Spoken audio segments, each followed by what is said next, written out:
All right, ladies and gentlemen, welcome in. We are live. We're going to have a frantic start to a Tuesday night show because as we sit down here, I just saw the score flash on the ESPN, I guess, scoreboard on the bottom of the screen there for the Michigan game. We have to find it. The Michigan Wolverines men's college basketball team has had such a great start to the season. I guess maybe we're being a little over dramatic. They were only winning by 3. Hey, yo, it's been, a run of historic 20-point games. Oh, no, Chad, it's only a 1-point game. Hey, yo, we've got to tap in and, hey, pause, find a feed for the game. It might be too late at this point. Only 15 seconds left. We do have Duke Louisville on in the background, so hey, yo, it is what it is. Maybe it's for the best. We don't have to watch it live. It'd be too nerve-wracking. Again, 13-0 is obviously a great start. I still don't really know how we're number 2 in the nation with just how dominant we've been. Like, we really must be just getting, like, the strength of schedule must be going our way at the end of the day. And I would assume, that could be the case a little bit as well, too, again, because the games have been so dramatic in our favor. But also, hey, yo, we don't want to jinx it. We're up by 2. We're going to start talking. Oh, chat, we're dropping everything. Hey, yo, it is what it is. We're dropping the Timberwolves versus Heat game. We got our guy Norm Powell on. It's an exciting, just I guess, random assortment of games on a Tuesday night. A random assortment of things happening in the sports world that we will get to after this Michigan game. After we find out if Michigan will be 13-13, is that the unlucky mark? I don't know. I guess it's not a Friday the 13th game situation, but maybe this is the sign. And obviously they don't have to, but you would assume they would get to a 14th win at some point in the season. But hey, yo, are we in? We should go up and see. Timeout. Oh, defensive rebound, foul on Penn State. What do we got? Sideline out of bounds. ESPN. We need an update. Hey, yo, this is how we used to follow games as a kid sometimes, and this is like when you're like, actually the radio's good because you can actually just like follow along with what's going on. But a classic, watching the little graphics pop up on the little court. I feel like they do have that. They've had that technology for quite a bit. Hey, yo, it is what it is. But I remember when speaking of win streaks, so maybe this is a sign as well too that it's about time. Maybe ESPN's like, what's his favorite basketball team again? How do we softly tell him? It is what it is. Pause. But I remember when the Heat were going for their win streak, 20 plus. I think the NBA win streak's like 33. So they got close. They were 27, 28. But when they were, when they were going for the win streak there, we weren't able to always watch every game. And I remember, I want to say that they lost that on a Wednesday night because I remember we were able to access the computer that night to go check the game. And we were like rushing to see the game. We were rushing to see if they were able because they lost to the Bulls eventually that night. So again, I'm assuming if I'm getting the day of the week wrong, it is what it is. But obviously the game that they lost was to the Bulls in the regular season. Hey, yo, is that final? Is that it? 74-72. Penn State. Oh, Chet! He missed it. Hey, drama. Right off the back of the rim. It is what it is. Shout out Freddie DeLeone the fifth, I guess. But a 2-point game. Penn State pushed us to the limit. Pause. 0-3 in Big Ten play for Penn State. It doesn't matter. It's a real fight to get this one. Youre put up 20 in this game. Was balling out a little bit. I don't know. Shot chart. Field goal percentages, I guess we were getting them there. A couple more turnovers our way. And second chance points, I guess, is probably where they were getting us as well, too. Rebounds, is that going to be a struggle? Hey, yo, we've got to, of course, lock in now that it's down to just the Final Four for college football. Now we got just a couple games left. It's time to officially turn the corner and commit to college basketball. We've got it running on one of the screens tonight. Like we said, Duke Louisville, I guess, is over now. So Kansas versus TCU is up next. Peterson, of course, high up on the draft watch list at this point. Trae White. Hey, yo, Trae Young. Is that the transition? Trae White is, I guess, point guard for Kansas this year. Shout out.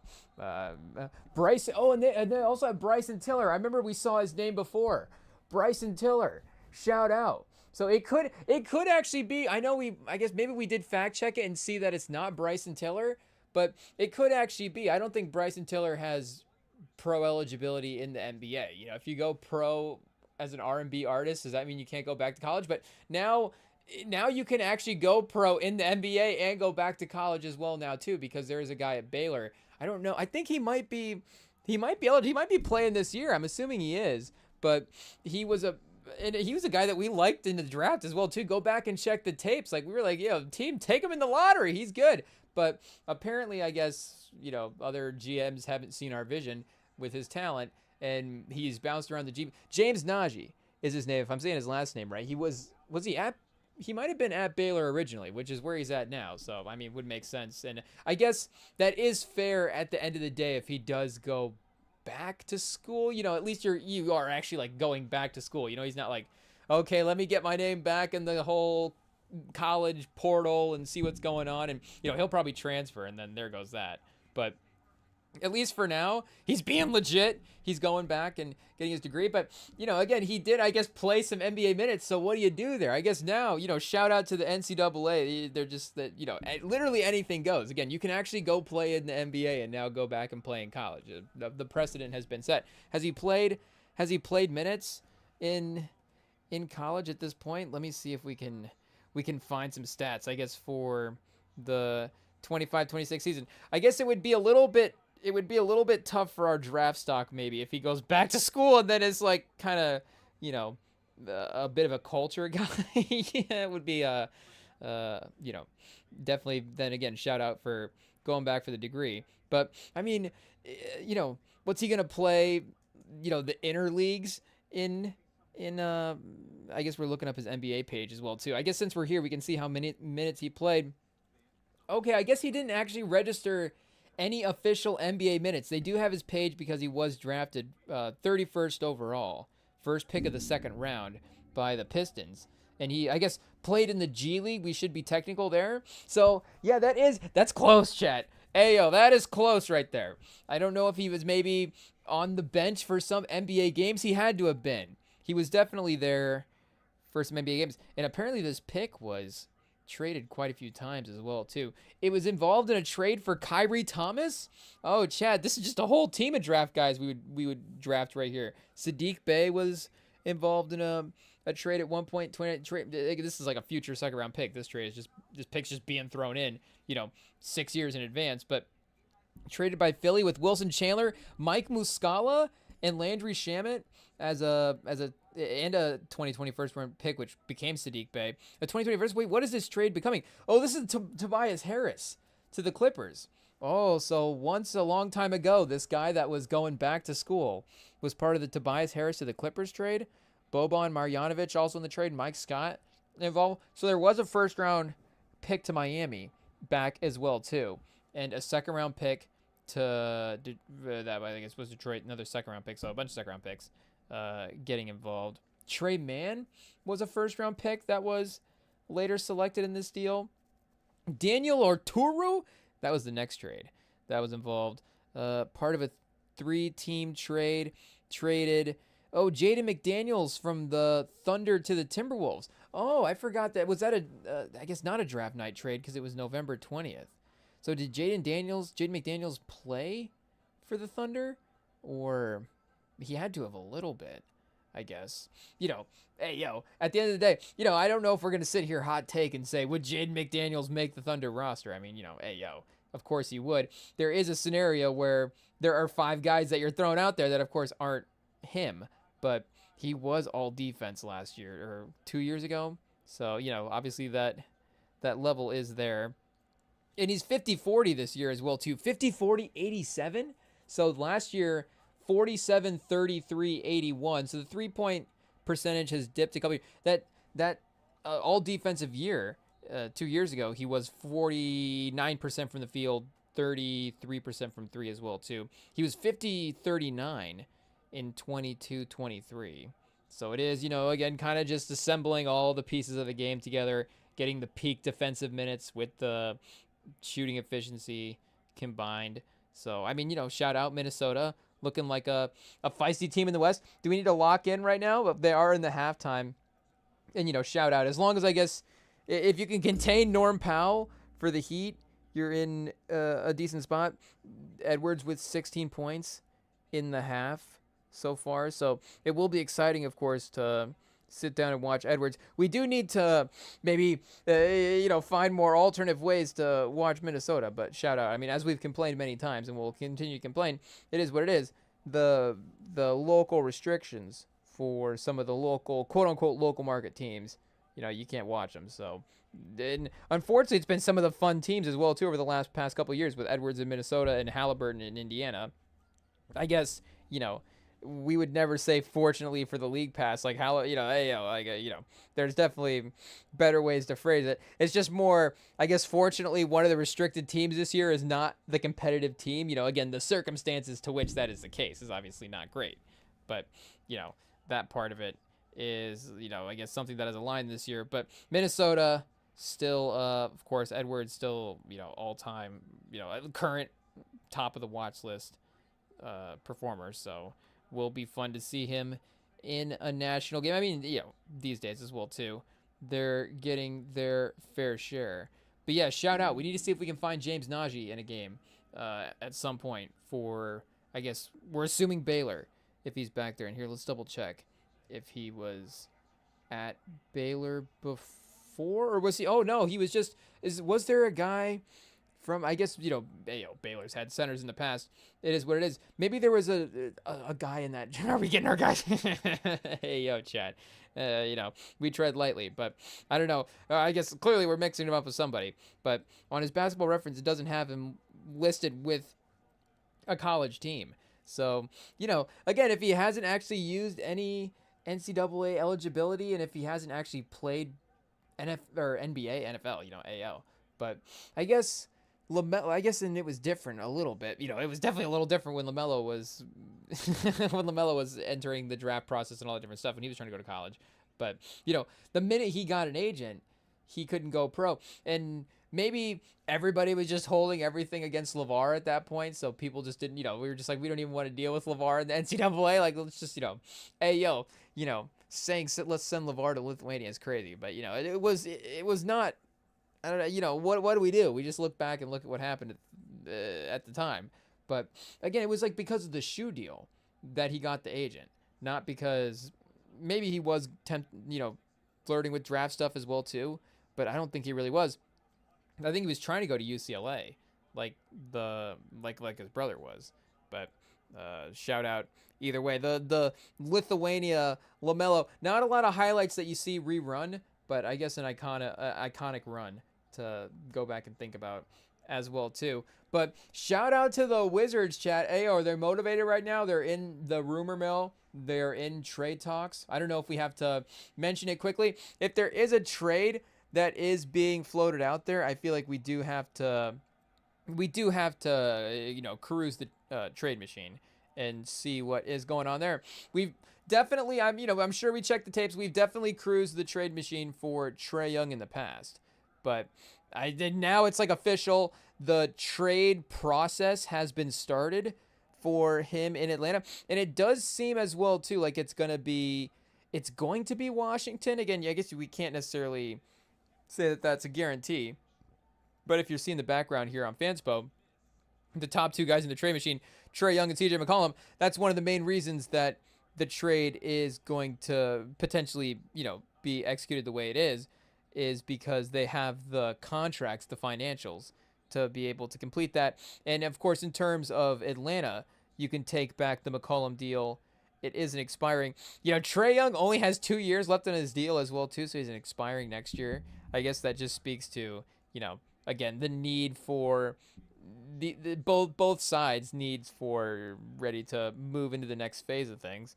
And I guess it could be Middleton's, expiring as well too, if you really wanted it to, which I don't know. I get you get the guard minutes there as well too, which, again, even without Trae Young, they don't really have. Jalen Johnson's been a great playmaker this year, but still, you would at least hypothetically just get that in the lineup. But maybe Middleton, fits a little bit more what they would be envisioning there in Atlanta. And I did see Kispert's name as well too as the third, or was he they had Davis there as the third option, and then Kispert as the fourth name in the trade machine. so we could double check his minutes played as well too this year. But that would actually seem like a good get for Washington. I did also see in the rumor mill that Atlanta might have to attach a pick for Washington to take Trae Young, which, I guess if you're Washington, I'm not going to sit here and say, obviously for both sides of the deal, you got to be able to extract as much as you possibly, pause, hey, yo, from a trade standpoint, you got to be able to get as much as you can. That's only, a good business, I guess, from building a basketball team. But just in theory, if we're talking from the Atlanta side, I don't know why I would have to send picks to take Trae Young. Trae Young's immediately the best basketball player on your roster. He's got the NBA pedigree that nobody has. And again, from a contract standpoint, next year is an expiring deal. It's not like you're handicapped for the Trae Young contract for forever. I mean, again, it was a little bit of a run to get him traded maybe, but also now that it does seem like, how real were the trade talks both ways? I'm sure if, again, the 6th first-round pick trade would have been there, they would have taken it. But we know that, and with all due respect to Trae Young, obviously, the superstar package, we say that, AO. But, obviously there was just that ultimate sort of version of the superstar trade that wasn't available. So are you going to start compromising, for role guys, for a guy that's a star player, and it really has been up until recently that he, of course, has been a draw for the team. He's been a highlight guy.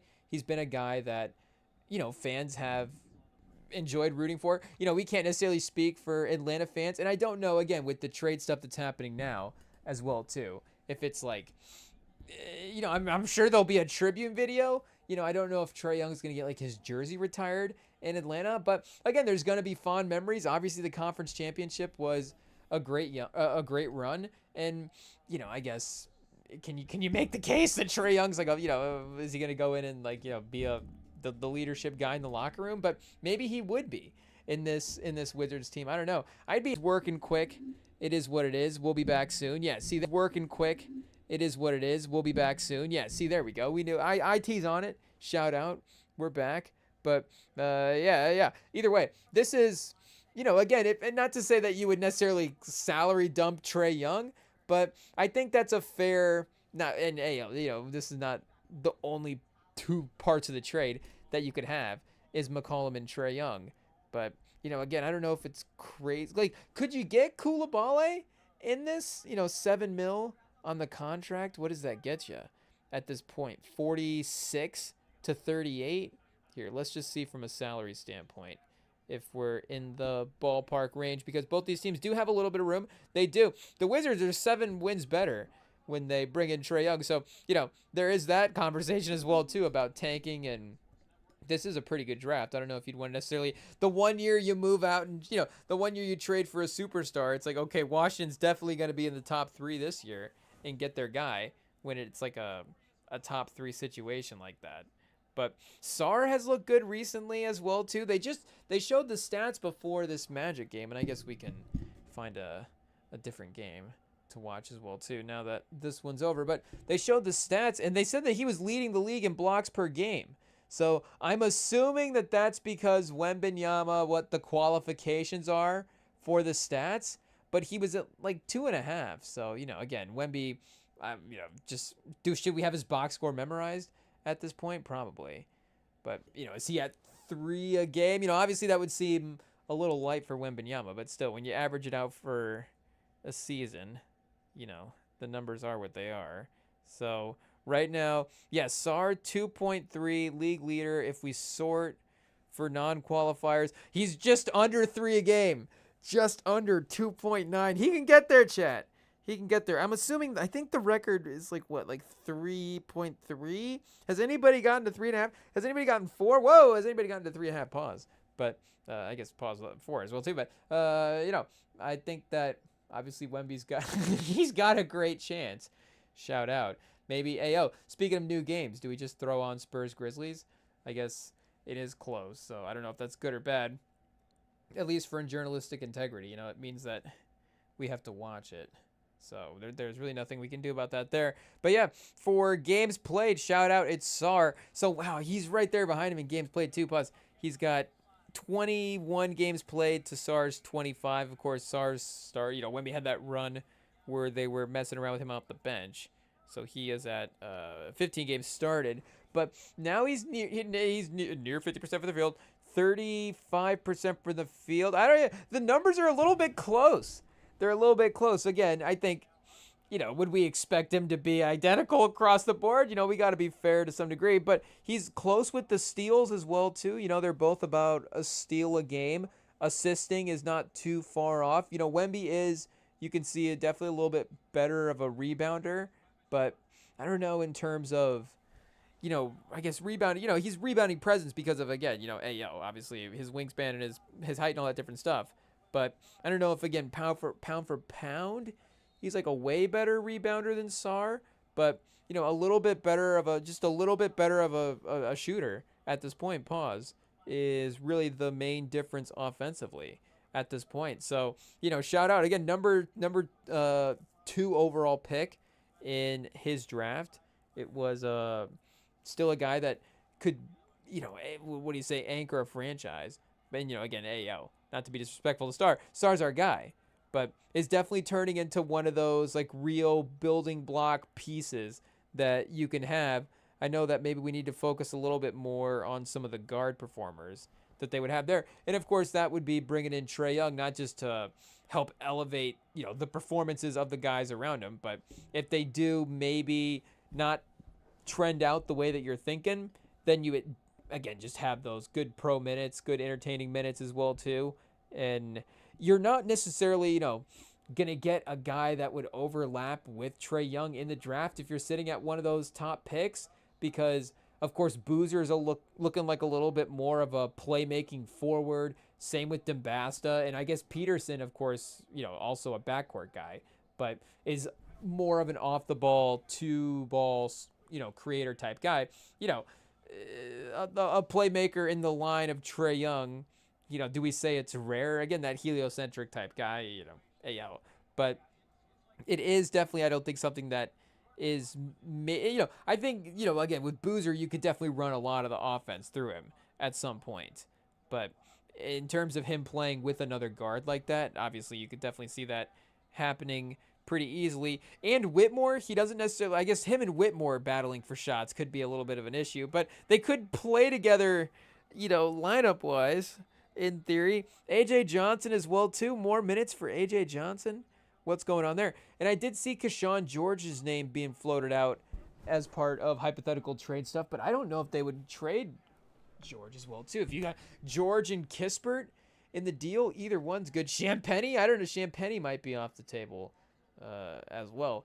Of course, shout out Spurs. Champagny just had a crazy game against the Knicks the other night. Anthony Gill. Oh, Vucevic. Can they get Vooch?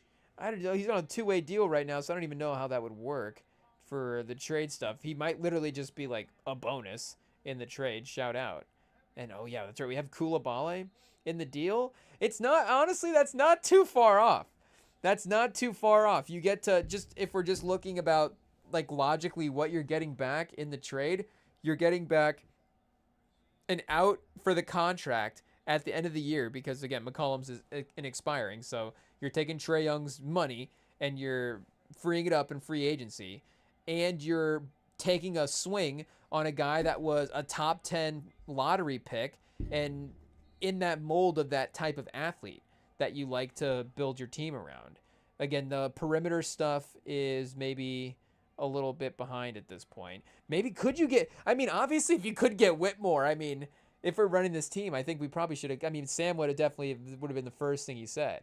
Would have been like, well, can we just give Whitmore the extension now, pause, and then, can we give him the salary increase now, and then just make that a 1-for-1 deal, Cam Whitmore for Trae Young? That's enough value in our minds. I guess that's just what we have value, Cam Whitmore valued at. It is what it is. Cam Whitmore and AJ Johnson and McCollum. I guess I honestly might rather do that than Koulibaly. I don't know what the Wizards would think about that. And, shout out Cam Whitmore. We hate to keep trading him around like this. It is what it is. But it's some interesting, again, crazy swings. Both those guys only 21 still as well. So you got Recherche, you know, obviously Jalen Johnson a little bit farther along at this point, couple years. But that puts you, you know, right at that $37 million mark that we were at earlier with Koulibaly. So a 3-for-1, I guess, of course, from a how many guys you can have on your roster standpoint. Does Atlanta have to start making some decisions? You know, they do have Caleb Houston hanging around out there. Shout out. You know, it does seem like a lot of these guys do get to play. Keaton Wallace, Muhammad Gayash, Creechy. He can get some minutes as well too. So I hate to narrow it down to Newell, and of course it's not going to be Daniels. Kennard. Kennard's expiring. Do you just trade that in there as well too? Again, for the Wizards, like, you know, at the end of the year, that'll be fine. So you can either play Kennard or you won't. Maybe there's at the end of the day, you know, bring a third team in and make this work. So this might be a little bit too much salary that Atlanta is sending out. Let's see. Oh, it still works. So the Wizards take on, you know, a bunch more, but they pause. They can. So this might be, if you're sending the extra salary again, it isn't expiring. So you're not really, you know, why is Washington doing that? I guess they would need a second round pick or something to also get Luke Kennard. It would just be to, you know, again, Atlanta would be like, well, we need to free up the roster spot. And if you really want Trae Young, then, you know, I guess here, take Kennard back. You could probably maybe even waive him as well too. He could be a buyout guy potentially. So it could be the. Do we put a second round pick in there just to make it more realistic? There's got to be picks. There's got to be picks these days. Nobody does player for player. You know, I guess Atlanta stacking up the first round picks over the next couple of years, which is maybe why Washington's like, yeah, of course you got to throw in a pick for us to get Trae Young. I guess we're approaching this a little bit more from the Atlanta GM side of things versus, like we're saying, yeah, if we're Washington, you know, we got to get we're trading CJ McCollum. I don't know if there's another contract we have to necessarily, like, you know, trade. Again, Middleton's an expiring at the end of the year as well too. And Kispert's a good deal. Kispert on a $14 million deal for 4 years. Like, you know, at some point, either a team's going to want that at any point in those 4 years, or he's just a good value to have on your team. Yes, Porzingis. You know, now we're really sending too much salary back. If we're Atlanta, Porzingis and Trae Young, just the whole offseason plan goes to Washington. Porzingis back to Washington, back to the DMV. Chad, shout out Porzingis. Hopefully he likes it over there.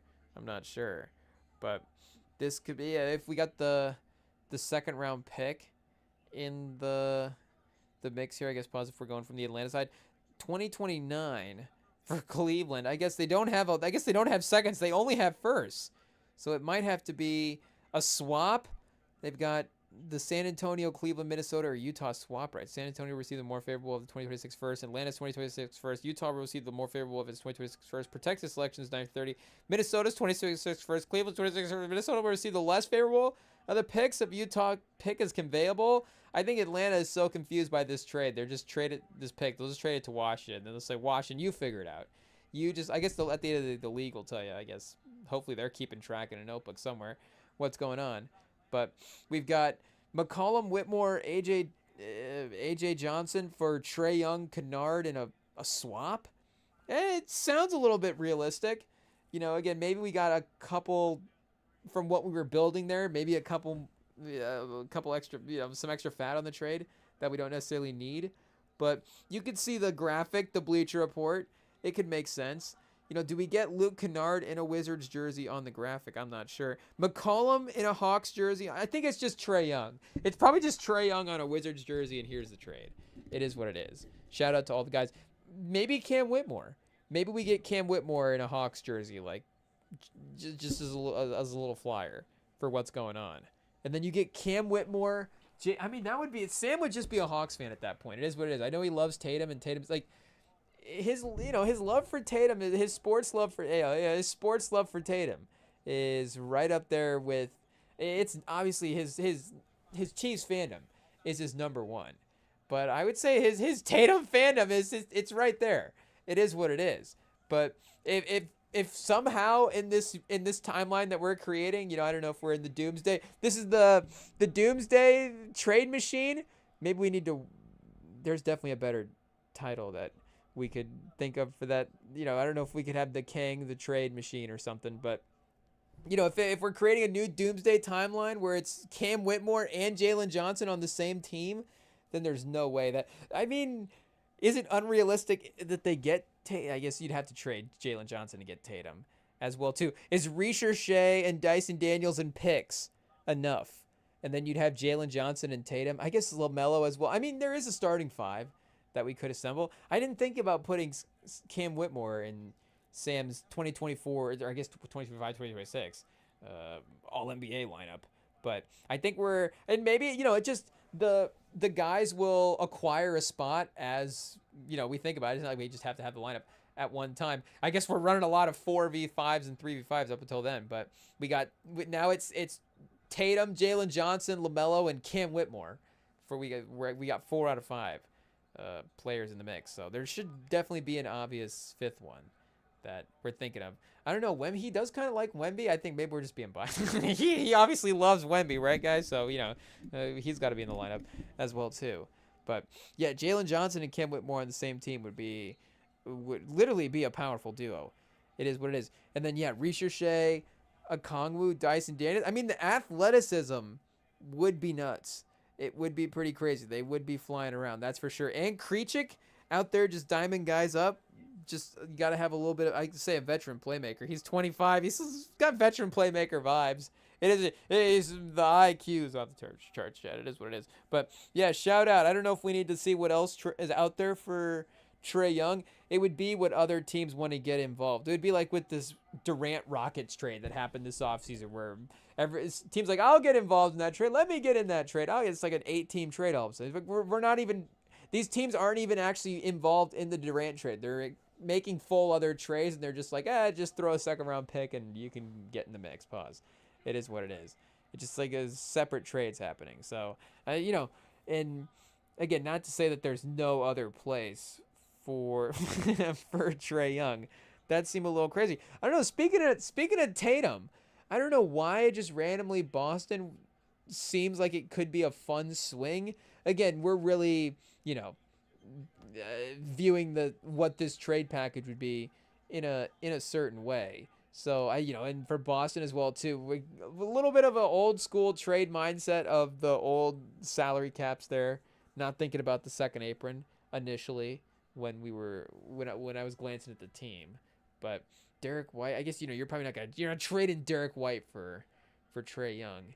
It is what it is. Simons for Trae Young. If Simons' contract was a little bit heavier, positive, maybe Simons and Hauser does get you to that 37 mark. I don't know if the salary cap space both ways is enough. And Hauser is a good defender as well too. To go 2 for 1 on this team is probably a little bit too much for a team that does seem pretty good. Yeah, salaries are not going to match their $8 million off. It's going to need to be a little bit more exact. But I guess, again, in theory, back in the day, like Simons for Trae Young, it's just close enough to being like a decent swing. Hugo Gonzalez, probably too good at this point. I don't know if he's too good, but Baylor Shireman, could you get Shireman back? Garza, get like another center for Atlanta. Luka Garza back in the deal. Keita, maybe. Oh, they have Boucher on Boston. Is Boucher getting minutes? Maybe he should be. I don't know. And Ron Harper as well too. Shout out to Ron Harper. So there's not maybe, the respectfully the random guy that is drawing the attention in the same way. It is what it is.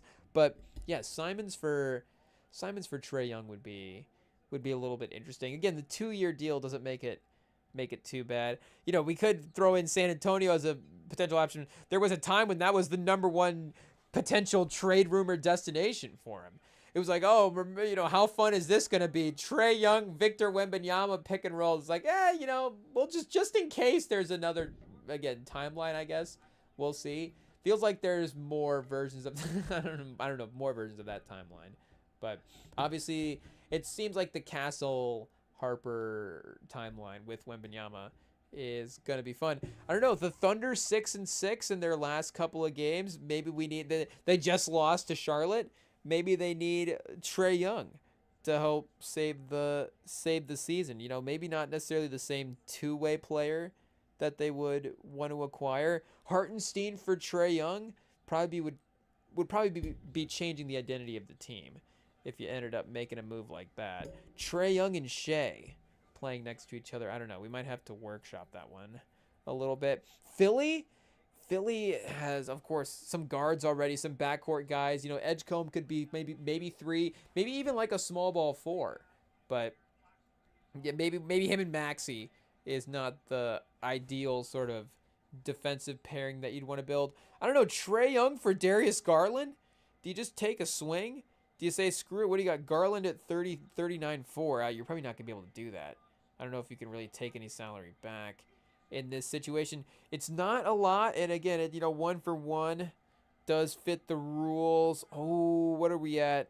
Yeah, 6-5 off, so you're going to have to clear some space in a trade. It would have to be a salary cutting move for Jared Allen, of course, or like DeAndre Hunter, and then you're taking the risk there at that point. Because I guess from a two-way standpoint, maybe you're giving up a little bit, but if he's going to make that up offensively, then you could maybe take the same sort of lineup chances that you take now with Darius Garland. So again, it would just be like, do you just believe that Trae Young's playoff offensive upside would be way higher? But that's not bad as well too. Like, what's the most random thing that could happen? Trae Young for Darius Garland? There's something there. I mean, that would seem like a pretty great win for Atlanta as well, to get Darius Garland back in a Cleveland trade. Maybe you could get a little bit more for Darius Garland in terms of, if you had to trade Trae Young again, and just not including, again, like the salaries caps type stuff, like the amount of first round picks and players that you could get for Trae Young, maybe it's a little less than Darius Garland, but at this point, I don't know, it's maybe not crazy. So, if Dan Gilbert wants to take a gamble, that one might be interesting. Chicago, I'm sure, is of course a name. They're not an aggressive enough team to probably do this, but I guess Vooch isn't expiring. Where are they sitting at right now? 9th? In the the 9th and the 10th teams in the Eastern Conference making moves to improve by trading with each other would be a funny outcome. Ooh, Herter back to Atlanta in a Trae Young deal. That seems like an NBA poetic thing that would happen. Vooch and Kevin Herter, they're gearing up, Chad. Atlanta would be stacked. They would definitely have the advantage in the 9-10 matchup at this point if this was the trade that was made. Would Trae Young's three-point game help offset Giddey's, maybe, and then the playmaking that Giddey provides? Again, maybe you need Trae Young a little bit more off the ball. We're not thinking about Kobe White there as well, too. Is it Kobe White and Kevin Herter for Trae Young? This might be one where that pick swap, we can actually maybe start working these picks back in as well, too. Kobe White does seem like, Darius Garland, maybe best case scenario for take a swing on another point guard that maybe stock's a little bit down on at this point. But Kobe White's another one that maybe the risk factor is just, Chicago's, like, Kobe White's just safe enough of a player where, again, no disrespect to Kobe White, he's 25. So I do think, again, Atlanta's a great, and, obviously it's like, if Trae Young can't do it at Atlanta, that's obviously, pause, AO. But that's, it's definitely something to consider. We're not saying we're not considering that. But if you have this group of playmakers around you as a guard, it's obviously a great scenario to find yourself in if you're a guy like Kobe White and you got Jalen Johnson and Risher Shea and, Nickeil Alexander-Walker, just a stacked team that you're playing with. But there's a lot of, again, playmakers and perimeter ability that is there. So there's going to be space for you to operate, and Kobe White's a good balanced playmaker, scorer. Mike Conley's probably a little bit too high of a comp for him, but, and, I don't know if stylistically he's exactly like Mike Conley, but there is a little, and, because again, Mike Conley was like right on the edge of All-NBA, All-Star conversation, so I don't know if it's like, Kobe White, we just left him off, third-team All-NBA again, but I guess 18-4-3, I mean, Mike Conley could put up 18-4 a game. It is what it is. I get modern stats as well, too. Shout out. But I guess Herter or Kennard in the Herter spot could be interesting. Let's see. So maybe Vooch is back in that deal again as well too. Zach Collins to Atlanta. We're literally just trading expiring deals at this point. Desumu's not going to get traded. Javon Carter, 6.8 expiring guard, could be interesting. Buzelis, Dalen Terry on an expiring. I don't know. Julian Phillips. I don't know. Were they ready to throw him in to start? Trenton Flowers. We're more interested in the two-way guys for Trae Young. I don't know. Does that mean we're sending Trae Young to the G League? I don't think that that's the case. But Vucevic from the Wizards and Trenton Flowers from the Bulls. Some interesting talent out there to keep an eye on. That's for sure. Jalen Smith. Could you get Jalen Smith? Jalen Smith's got a 19.4 PER this year. I guess they got Tre Jones at 17.5. Giddey at 26. Are the Bulls good? What's going on? But Jalen Smith, they've got him as the second best player on Chicago. I mean, maybe not totally surprising. And, 9 a game. I don't know how many games he's played. Maybe we double check that. But could you get Jalen Smith in the deal with Chicago?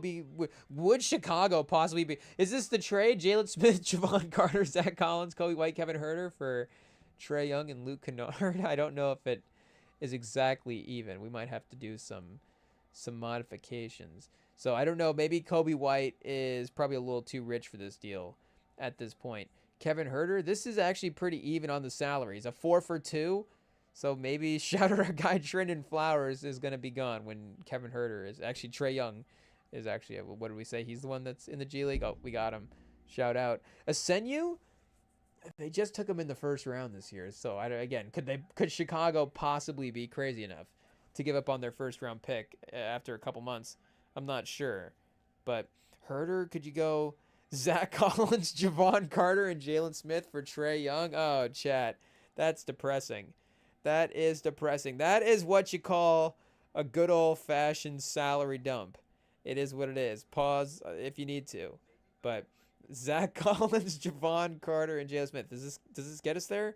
33 for 45. This might be a little bit shorter of what we need. Pause. Yeah, okay, it's not quite there. 3.3. So yeah, I think maybe actually that 4 for 2 is the way to go, because either way you're still going to be cutting 2 guys from the roster at that point. So I don't know, Trae Young or Tre Jones for Trae Young. Maybe it's just the names that are making it interesting more so than the talent. And I don't know why Tre Jones, one of his former teams, I don't know if it's a great Trae Young destination, because it does seem like Phoenix has a little bit of kind of what Atlanta is. Atlanta, they're obviously trying to be Phoenix right now. I think they've been saying that this whole time. But, they're a little bit of they got the Dylan Brooks identity. They got the toughness and the, just the scrappiness to the whole team. Grayson Allen as well, too. But, and I guess, Jalen Green hasn't really been like a, the first take segments on Jalen. The Suns win the trade.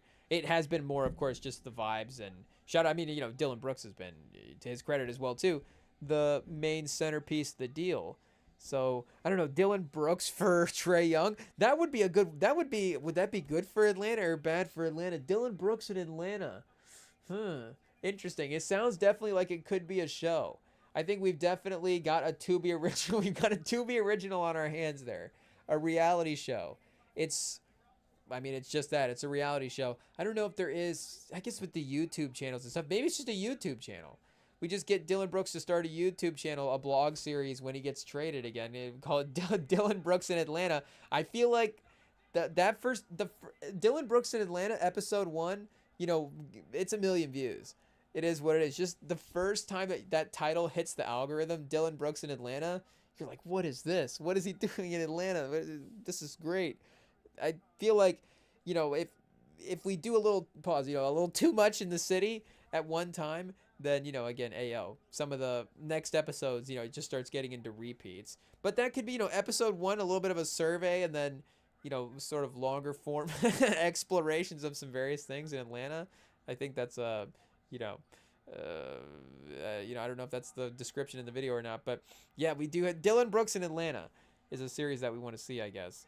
Maybe not the Phoenix Suns, though, because they do like having him, like we're saying. Shout out. But I don't know, Trae Young, Devin Booker, is there something there? Maybe, we're saying Jalen Green, a bit of a disappointment. Shout out. I don't know. Shout out to Jalen Green. He's not disappointing at all. We're very proud of him. But Jalen Green and Trae Young. could be the building blocks of a deal. As well with the trade that they made and, getting Bradley Beal out of there as well too. Ayo, the financial flexibility that you have. Last year it would have had to have been Trae Young for Devin Booker, one of the star players, straight up. Now, you can maybe mix and match, do a little, maybe something becomes a little more realistic. I don't know if we're just throwing minimums in at this point to boost the number up, but that is not bad either. Again, you think maybe what Jalen Green could be, in a Phoenix roster versus Trae Young, but I don't know if, and maybe Trae Young, it doesn't necessarily it's not the most wowing move to bring him into Phoenix. You could see him like the lineage, him and Steve Nash. There's definitely a Bleacher Report graphic where it's like the next great point guard, and Booker obviously the next great guard, but that's like Joe Johnson than Devin Booker. Is Kevin Johnson point guard, shooting guard, maybe a little bit of combo guard situation there, but you got Steve Nash to Trae Young, a direct lineage. Will Trae Young win the MVP in Phoenix? Will that be the caption? Will there be questions asked? So maybe, I don't know, maybe the excitement of the 3-point shooting there could be interesting. And as long as you maintain Dillon Brooks, maybe Trae Young and Dillon Brooks, maybe Trae Young and Phoenix. See, Trae Young and Phoenix just not a good show. I think it's the best name city show that we have in the NBA. Maybe Luke Kennard in Atlanta is not bad as well too. Kristaps Porzingis in Atlanta, I don't know. Charlotte, we got Dillon Brooks in Charlotte. I don't know if it has to be Dillon Brooks as well. Cedric Coward in Minnesota. Yeah, see, again, there's really a lot of different options. I don't know if you have to ask ChatGPT how many different possible, combinations that we could think of. But just right off the bat, Dillon Brooks in Atlanta is pretty elite. It is what it is. He should have had a cameo in the show, Atlanta. I don't know what his career, because what was the first year? Was that like 18 when that show dropped? Hey, we don't watch TV shows. It is what it is. But 16. Okay, so we got 16 to 22. So yeah, they could have had Dillon Brooks in those Memphis days. A little Dillon Brooks. I mean, Dillon Brooks in Memphis is a pretty good show as well too. Though Dillon Brooks in Nashville does sound a little bit better than Dillon Brooks in Memphis. So maybe we need to get a NBA team in Nashville. Dillon Brooks in Vegas, chat. That's the show right there. That's the sequel. Maybe it's a movie. Maybe it's not a blog series. Maybe it's like a YouTube, a blog movie? Are we breaking ground now, chat? Blog movies. 90-minute, we're calling them blogs as well, too. 90-minute vlogs. I'm sure that's not groundbreaking. But it's just like, in theaters, go to see Dillon Brooks in Atlanta, his vlog being released in theaters near you. And then when he gets traded again, or after in 2 years, by that time, expansion, they'll maybe make some draft picks. The team will be a little bit they'll be like, okay, it's time to actually find an identity. We need that first, veteran to help establish a presence on their team. What do you get? Dillon Brooks in his early 30s in Vegas? Can they be the Vegas Spades? Just right next to the Vegas Aces? I don't know. The Vegas, does the Vegas Kings give the wrong connotation? Because, again, the Vegas Aces could have gone a certain way as well too. And the Vegas Aces is the best basketball name in general, so it's a good thing that they got it for for narrowing it down to a deck of cards. And it's of those 4 options, it's the best one, that's for sure. But I think maybe of Vegas in general, it's pretty good. The Vegas Gamblers, it is a little basic. I don't know. The Vegas Poolside Bars could be interesting as a potential option. The Vegas Pina Coladas, I don't know if that is also maybe a little crazy as well too, but maybe just a drink name in general could be something to consider. But the Dillon Brooks in Vegas will be the second vlog movie that we release in theaters and then on Dillon Brooks' YouTube channel. It's the Netflix model, chat. It's the Netflix model. A little 2-week run for the Dillon Brooks vlog movie and then drop it on his YouTube is, I think, the move. So stay tuned for that. The opening trailer is going to be the most anticipated trailer outside of the Doomsday trailer. We've got Avengers Doomsday and Dillon Brooks in Atlanta. It is what it is. But I guess Trae Young to Phoenix is what is supposed to be the majority of the move. I don't even know how much longer we have to cook up Trae Young trades for. I don't think anymore. It is what it is, because we do have quite a couple other things to get to. Shout out, hey yo, chat, we're slouching over here. Should we be professional? We got a camera set up. It is what it is. But we got a couple, like I said, a couple other things to get to here tonight that should be fun. We've got another pickup game to run. We ran an NFL pickup game. We ran an NBA pickup game. So I think it's fair that, we pay respect to the NCAA legends as well, too. And we do have to settle a debate that we were thinking about in the last live stream. So I don't know if this is the right way to do it, but this is going to be one of the, I guess, I don't know if it's settle a debate, but maybe just more answer a hypothetical question that we had. So, hey, yo, settle a debate's probably the better way to phrase it. We're going to settle a debate, chat. Hey, yo, right after this. Stay tuned.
Okay, chat, we're back, and it's looking a little sketchy for the Spurs right now against the Grizzlies. It's a 6-point game, 6 minutes left.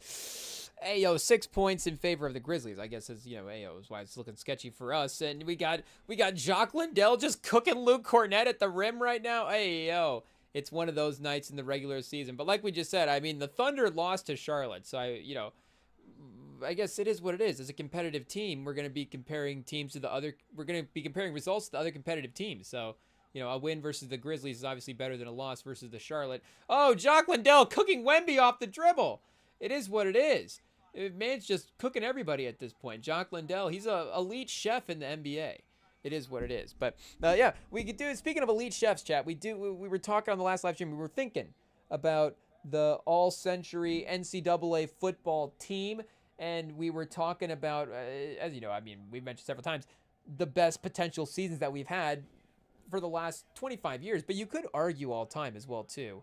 in college football for the quarterback specifically, that the two best quarterback seasons that we've had are Joe Burrow in 2019 and Cam Newton in 2010. Joe Burrow for LSU, Cam Newton for Auburn. So what we need to do is assemble two 21st century teams with both those. Hey yo, again, we're just the best quarterbacks that we've had this century. It is what it is. Those are the guys that are gonna be the team captains. Cam Newton's one team captain. Joe Burrow is the other team captain, and I guess Cam Newton is gonna be our I guess we'll say like our favorite team captain, and Joe Burrow will be the, I guess, just the auto pick team is probably the best way to phrase it. It'll be the auto pick team of the next best options that we should pick, but if there's more of a biased way we want to lean, if there's a name that we want to just have on our team, we're gonna go that way. We did that a little bit with the NFL 21st century team, and a little bit with the NBA team as well too. We were drafting the NBA team against Sam. With the 21st century team, we ran our lineup against the ESPN all-time lineup, and it's like you're picking from the great guys. It's not like we're going too crazy over here. All due respect to what name do we want to throw out, chat? Hey yo, but all due respect to anybody that had a great career in college, but again, it's still going to be some names that is going to be the tier of guys that we're going to be choosing from. It is what it is. It's just, I guess, the team that is going to be our team is going to be team Cam Newton, and team Joe Burrow is going to be the team that we're running up against. But we're going to go take a look here at what we have for the All-American teams and see who we need to throw on this roster. I mean, there's, of course, a couple of names that, again, for my own team as well, too. I'm like, I feel like we have to have this guy on the roster. But we'll double check everything. Again, football's a little different than just throwing out a 5-man lineup. I don't know if we're going to have tackles and everything, but we might have to for, a proper sim, just to make sure everything's accounted for. It's going to be important, again, with the pass rushers and stuff, who is responsible for guarding each of these quarterbacks. I think every Michigan guy gets to go on our team. So again, there's a couple of names more from our watching days that we're thinking of that's like, yes, All-Americans, we have to have this guy in our lineup. But I think Steve Hutchinson is an easy pick for our offensive lineman, our first draft pick, chat. Hey, yo, from the 21st century all NCAA team is going to be Steve Hutchinson. And I think he might have made our 21st century NFL team as well, too. So that is an interesting correlation. You're looking right here and you see, hey, yo, chat, what is this? Science Corner? Peculiar to see both the names on the list. But we got Steve Hutchinson and LaDainian Tomlinson both on the 2000 offense as, for this All-American team. So both those guys, of course, were in the mix as well, too, for the 21st century lineup, like we were saying. So obviously Tomlinson has to be considered for this as well too. I don't want to not include him just because of variety's sake, but there are some great running back seasons as well too that have to be included. But I mean, 2,000 yards, 22 touchdowns from LT, kind of setting the mark high at the beginning of the century. It is what it is. Ed Reed, we didn't get Ed Reed in our NFL team, so we have to take Ed Reed in our college team as well. And I was thinking, I guess our teams are going to be even with the weapons and stuff. I was thinking though, like if we were running like a 2019 LSU versus a 2010 Auburn matchup, what that would look like in the Sims. And I was like, ChatGPT is just going to pick the LSU team. It is what it is. That team was pretty stacked, but I guess we get to stack this team. Cam Newton's actually gets to have weapons this time, chat. It is what it is. Imagine, would he win a national title if he actually had a good team? Oh, wait a second. He won a national title anyways. I think that's the case for Cam Newton. With all due respect, 2010 Auburn, he won the national title with a bad team. Hey, yo. I mean, it was not 2019 LSU. That's for sure. Ed Ogeron was not assembling that roster. If we went back and look, would Ed Ogeron like assistant coach in that team or something? I don't know. But hey, yo, we've got a tackle, we've got a safety. We got LT's name down as well too, but a lot of years to go through. So again, we'll see who makes the cut for running back consideration here. And we've got shout out to Snoop Minus as well too. 1,300 yards for Florida State. Antonio Bryant from Pitt. Fitzgerald's also gonna I'm assuming he was also an All-American. I think he was. So he might also be on this team that we're playing with. Again, Rex Grossman. I guess the quarterbacks are set, but do we give him Rex Grossman as a backup and then tell Chat to sub in Rex Grossman for Burrow? Maybe that would help. Jabbar Gaffney, shout out. I guess just 2001 Florida, looking pretty crazy. I don't know if we have to have a kicker, but Damon Duvall, I don't know, maybe he's our kicker as well too. Sounds like a Batman villain, Chat. Hey, yo, Damon Duvall? IT, write that down. When we pilot a TV show, the main character's name is going to be Damon Duvall. Dwight Freeney, so this is going to be a replica of our 21st century NFL team. It is what it is. But Ed Reed is a 2-time All-American as well too. So, hey, yo, hot take with the limited, runs that you get in college. It is more impressive, obviously, the more times that, you're making the first team. So I'm assuming defensively as well, too, that he would be one of the fewer guys to make that list. Ooh, Roy Williams. If we had Roy Williams and Ed Reed, would be pretty crazy. This 2001 defensive backfield is nuts. This 2001 defense we might just take. We get Freeney and Peppers both on the defensive line, and Quentin Jammer, Ed Reed, and Roy Williams as our defensive backs is a fun trio. That's for sure. So, do we get Peppers as well, too? We didn't get Peppers in our all-time lineup, and I hate to pass on Freeney as well. But, Julius Peppers is, 3 interceptions as a defensive lineman is a fun result for the season. I guess they weren't really tracking the sack totals in the same way. 10th in Heisman voting this year as well. I don't know if we go through the Heisman voting for the individual years. Oh, our guy Roy Williams is 7th, and Freeney was 9th. So Peppers, the guy we want, is the lowest on the list. It is what it is.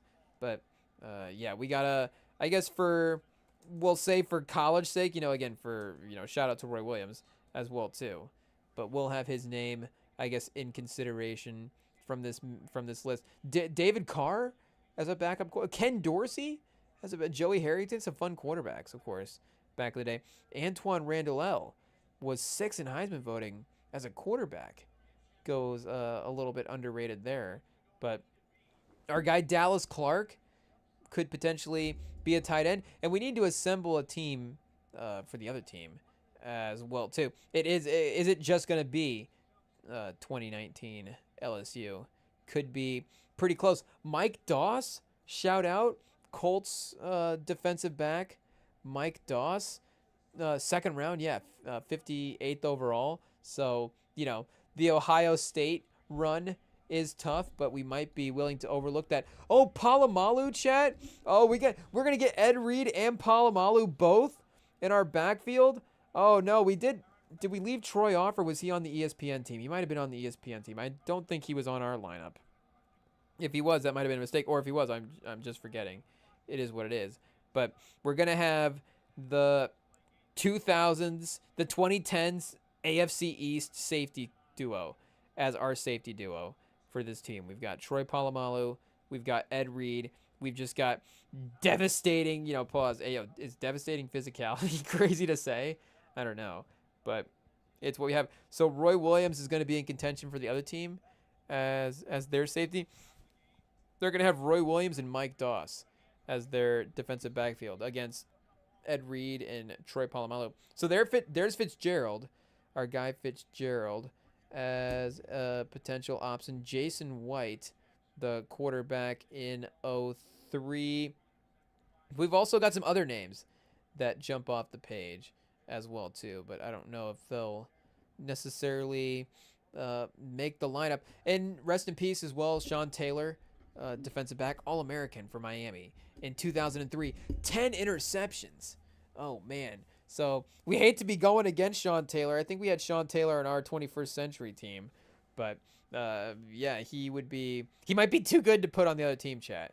We might have to leave him in the honorary too good honorable mentions list. Braylon Edwards. We get Braylon Edwards and Steve Hutchinson. Braylon Edwards is our receiver, chat. Shout out. We should have mentioned his name earlier, but I guess not for some reason. There's just one. There's a couple of main Michigan guys that we're gonna get again a little bit closer up to modern times, and we get David Bass as well too. Shout out. We haven't been looking at we haven't been tracking offensive linemen. I don't know if some of these guys are gonna be out of position or not. Chat's gonna be like, hey, your offensive line is not really congruent with what's going on here. But I imagine David Bass and Steve Hutchinson, we're probably gonna be able to figure it out. I'm sure Steve Hutchinson could play center if you needed him to. I mean, the man's good enough at O-line to be able to figure it out. But that's starting to stack up nicely as well too. Pollock, we can take Pollock from Georgia. That could be fun. This is the ESPN team right here, 2004. We've got Pollock and Marcus Spears both on the defensive line.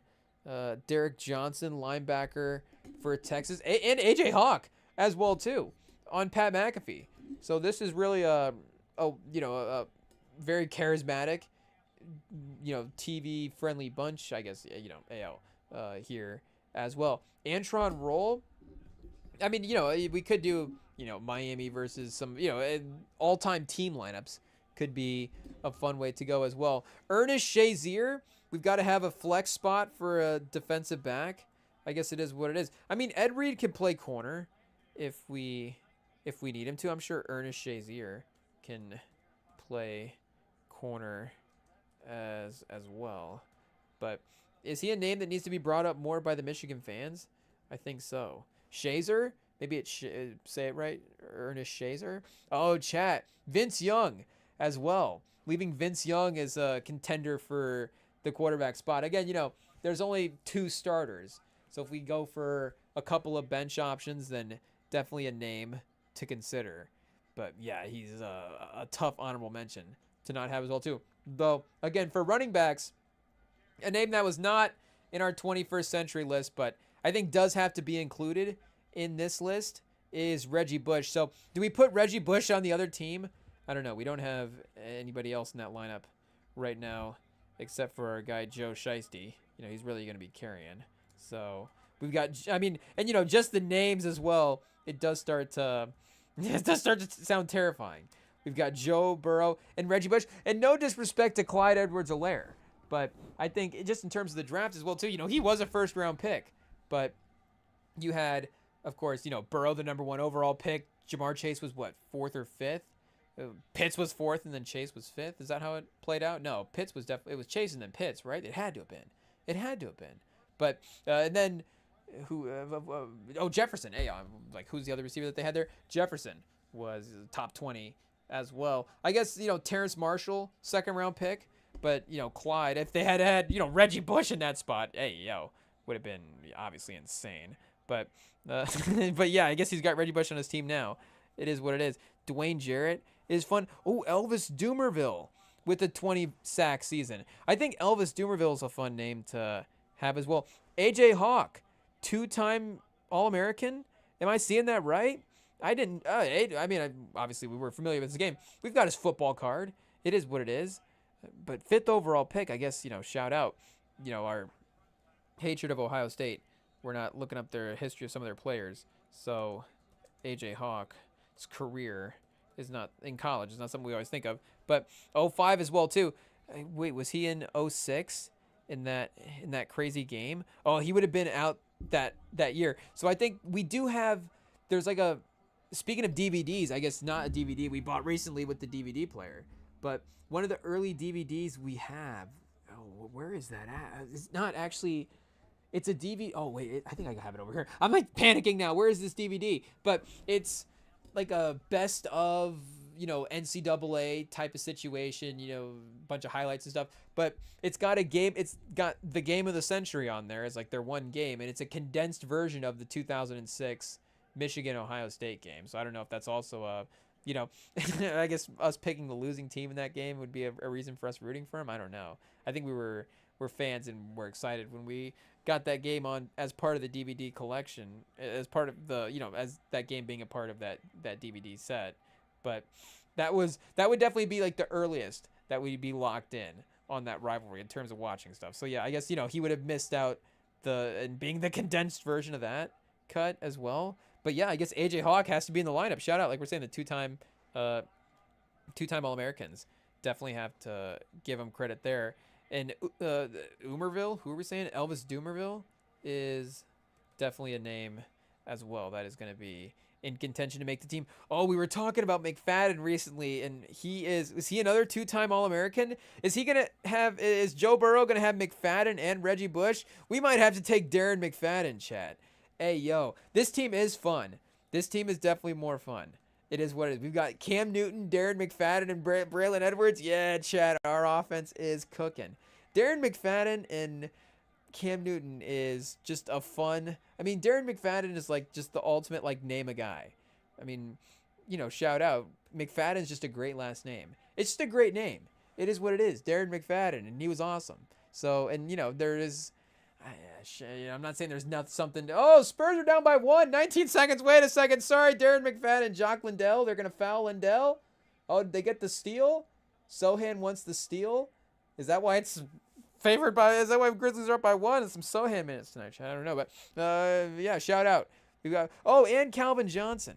We've got to take Calvin Johnson. I know he's another duplicate from the 21st century lineup, but he's another one that's too dominant. It is what it is. We got Georgia Tech, Calvin Johnson. So him and Fitzgerald kind of, we could have some similar jersey vibes if they were on the team there. Joe Thomas is another name for our offensive line that definitely has to be in contention as well too. Oh, Lamar Woodley, chat. Hey yo, Lamar Woodley, an absolute legend, is a lock for this team. Shout out. So we've got another legendary linebacker locked in, ready to go.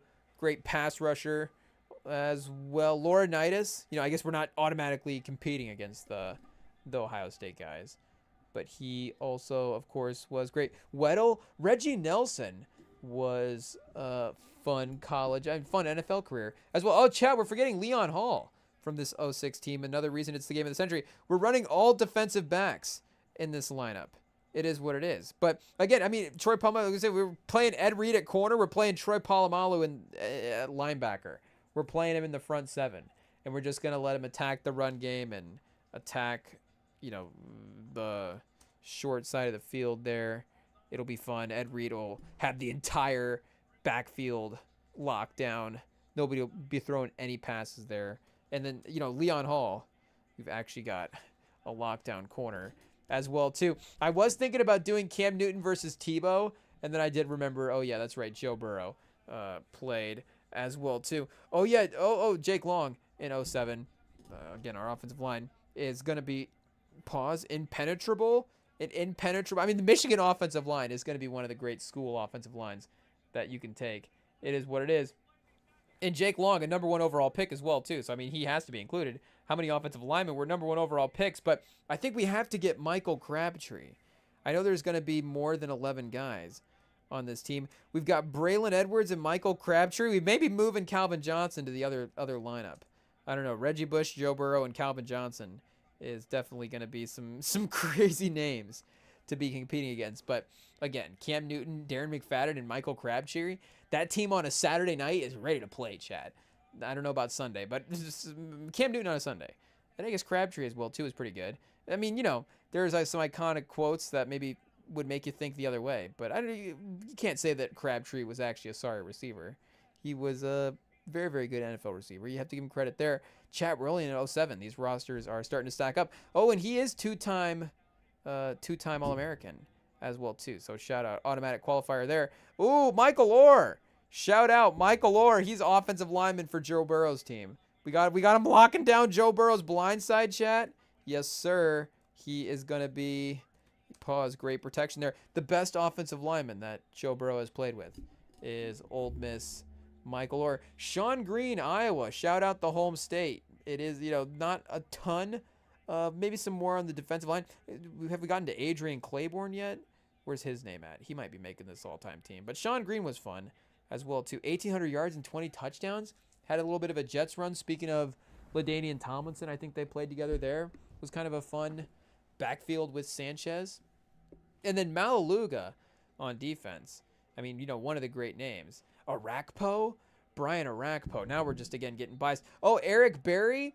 Eric Berry, shout out. We definitely want to have Eric Berry on our team, but I guess we can't have everybody that we want on our team. It is what it is. But Eric Berry's definitely making the 21st century pickup game for the defensive back for Team Joe Burrow. And Toby Gerhardt's a fun one. Do we give him Reggie Bush and Toby Gerhardt? Potentially. Mark Ingram did win the Heisman, so it could definitely... Do we have to include every Heisman winner on this team? Oh, chat, Ndamukong Suh. Oh, we're being biased again. It is what it is. And I do remember now, I think, did we take Ndamukong Suh just as a wild card for our 21st century team? We just had to just go with the talent there. And he wasn't, I guess, number 1 overall pick, but, high first-round pick. So him on our... And, hey, yo, was there anybody more dominant in college than Nebraska Ndamukong Suh? I don't know if we're going to get Rosillo calling in here just by mentioning his name. But shout out. He will be holding down the middle of our defensive line. So him and, Lamar Woodley as well, too, in the front 7, of course, is pretty dangerous. So, yeah, that is a good... That's the first 10 years that are done there. Again, some definite honorable mentions, but I think everybody should be good to go. LaMichael James. Oh, chat, we're going to get even more honorable mentions with the guys that we were actually watching play as well, too. LaMichael James is crazy. Justin Blackman. Oh, chat, this 2010 team alone is going to be fun enough. We've got on defense Kuechly, Prince Amukamara, Patrick Peterson. Yeah, I'm going to try to scan through quickly. We need to get a gauge of who's going to, just obviously be on the roster. Trent Richardson, maybe, as a potential obvious option. I don't know. Marquise Lee. Clowney? We might have to put Clowney on Team Burrow just for that revenge factor of that play that he had against Michigan. We need to have him not get a single sack against this Michigan defensive line or offensive line. Hopefully it's not like, oh, well, Davian Clowney has a history of just completely destroying Michigan offensive linemen. Shouldn't be a problem for him. But this is going to be the all-time test, I guess, of his abilities. And, of course, former number 1 overall pick as well. I don't know where he was at in Heisman stuff. Because, yeah, he was number 1 overall pick. But he was 6th in 2012 and then 2013. I guess he does have kind of the one season sort of candidacy. Because, yeah, that junior year wasn't really the same. But still number 1 overall pick. Borjarn Werner, chat. Speaking of Colts picks, he was, a 24th overall pick by Indy. All-American, ACC Defensive Player of the Year. Can't go wrong there, I guess. It is what it is. Manti Te'o. Oh, shout out. Manti Te'o, lock it in. He's on Team Joe Burrow. The name value here is great. Again, the ESPN, the TV capabilities of Team Joe Burrow for the linebacker core. We've got AJ Hawk and Manti Te'o. We've got documentaries and analysis of the documentaries. Jameis Winston as a potential option could be great as a backup quarterback. Oh, our guy Aaron Donald as well, too. We might have to lock him in. Was Aaron Donald 1 or 2 All-Americans? He was 1, but ACC Defensive Player of the Year as well in 2013. You see a little bit of slowing down in some of the Michigan All-Americans. Maybe not as, competitive, highly competitive this season as the century before. And I don't know why I just accidentally put my computer to sleep. The second computer over here. It is what it is.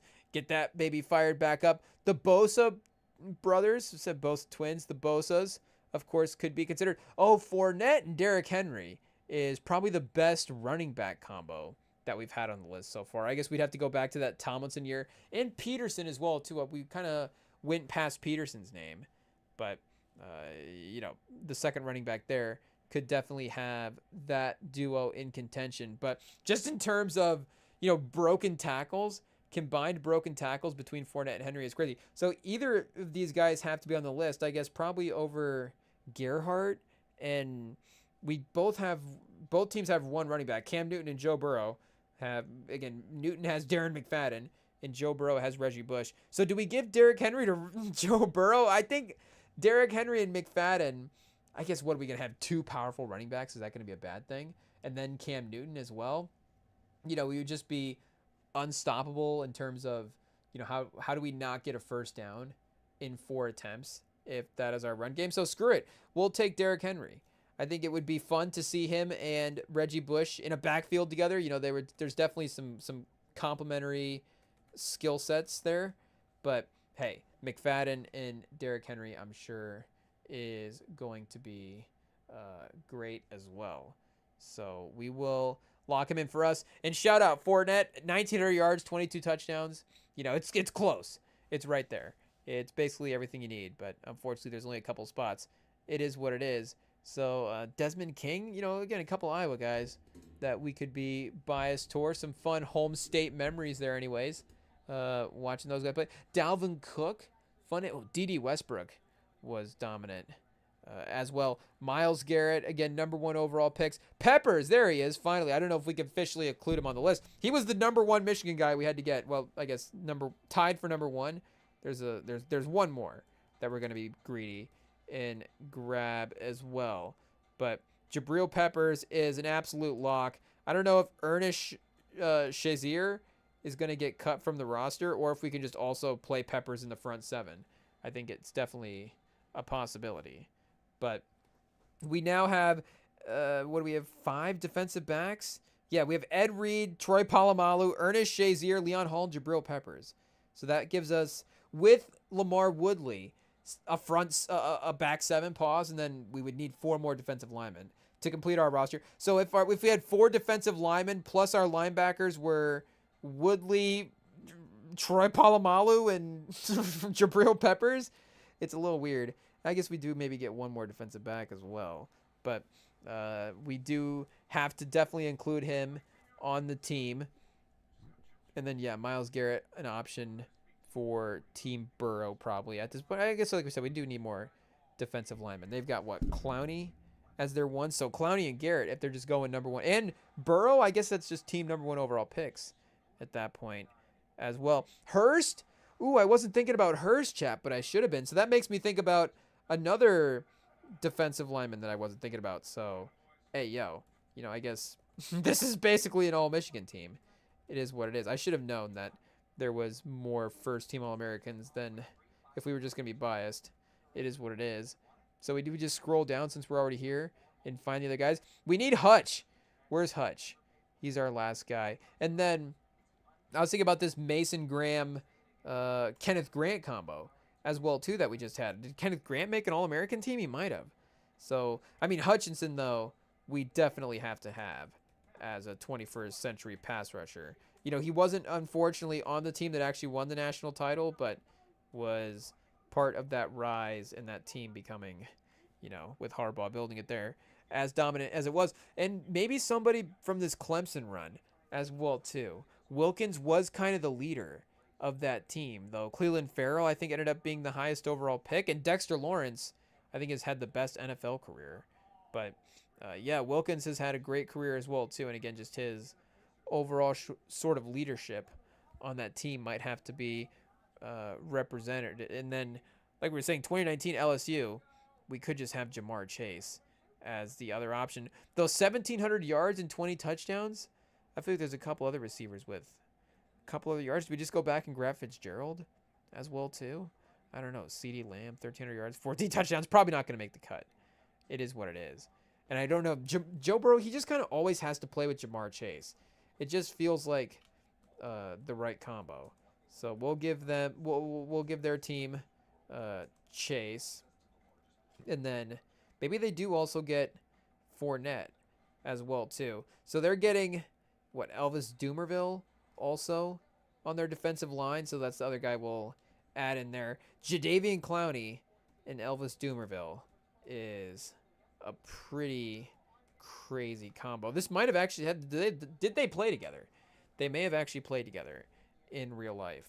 I'm not sure. So we do have definitely enough guys on our team at this point. We have 2 more offensive line spots that we can afford. But our defense is plenty of guys unless we want to make it more positionally sound. So they got Roy Williams as well too. And are they going to get LaDainian Tomlinson as the other running back? I think we're going to, like we said, he might not count. 2000 doesn't count in the 21st century, I think was the rule, unless it was for our team. But I think Ed Reed was other years, like we were saying, as well too. Chase Young, who was destroying that game. who were the Saints playing? The Falcons. He was destroying that game against the Falcons on Sunday. But I don't know if he'll quite make the team. Najee Harris, Breece Hall. The 2010 team, a little bit different than that Derrick Henry Fournette team, but still pretty quality as well too. Linderbaum, do we take Taylor Linderbaum and put him? Oh, where's Jalen Carter at? We do have to include Jalen Carter because he was helping lead that national championship dominant defensive team there for a couple of years and is kind of the crazy talented one out of that group. So, hey, yo, there's definitely more cohesion with this lineup if we're not being biased and just, hey, yo, well, what are we saying? But, if we're just actually assembling a real team here, it does make a lot more sense for Joe Burrow's team.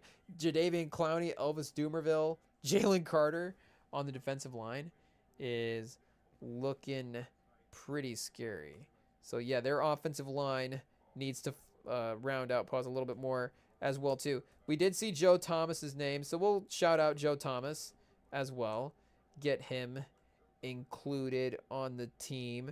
And then 1, 2, 3, 4, 5, 6, 7. We do need 2 more defensive backs, and they could use a linebacker and defensive lineman as well. So, hey, yo, do we have to go? We're not going to go all the way, detailed back through the list.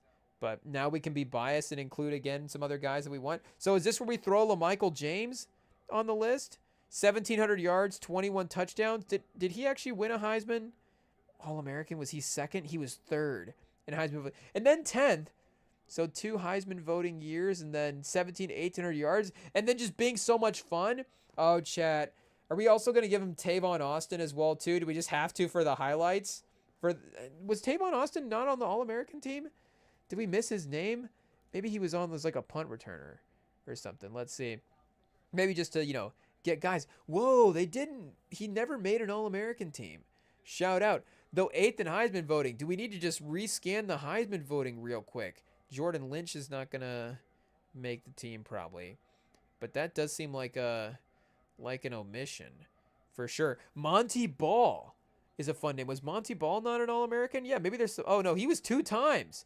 Oh, so Monty Ball has to be a lock, chat. Shout out. Yeah, Monty Ball was crazy.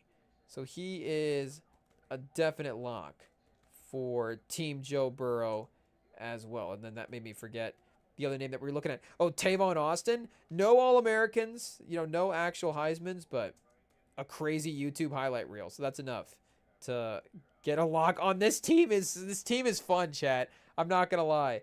This Joe Burrow team is pretty fun. Calvin Johnson and Crabtree. I think our team's dominant. Our team is really powerful. I think it does make sense together when you look at it. Cam Newton, McFadden, Derrick Henry, Braylon Edwards, Calvin Johnson, and Michael Crabtree on offense is actually, I think, probably going to work out just fine.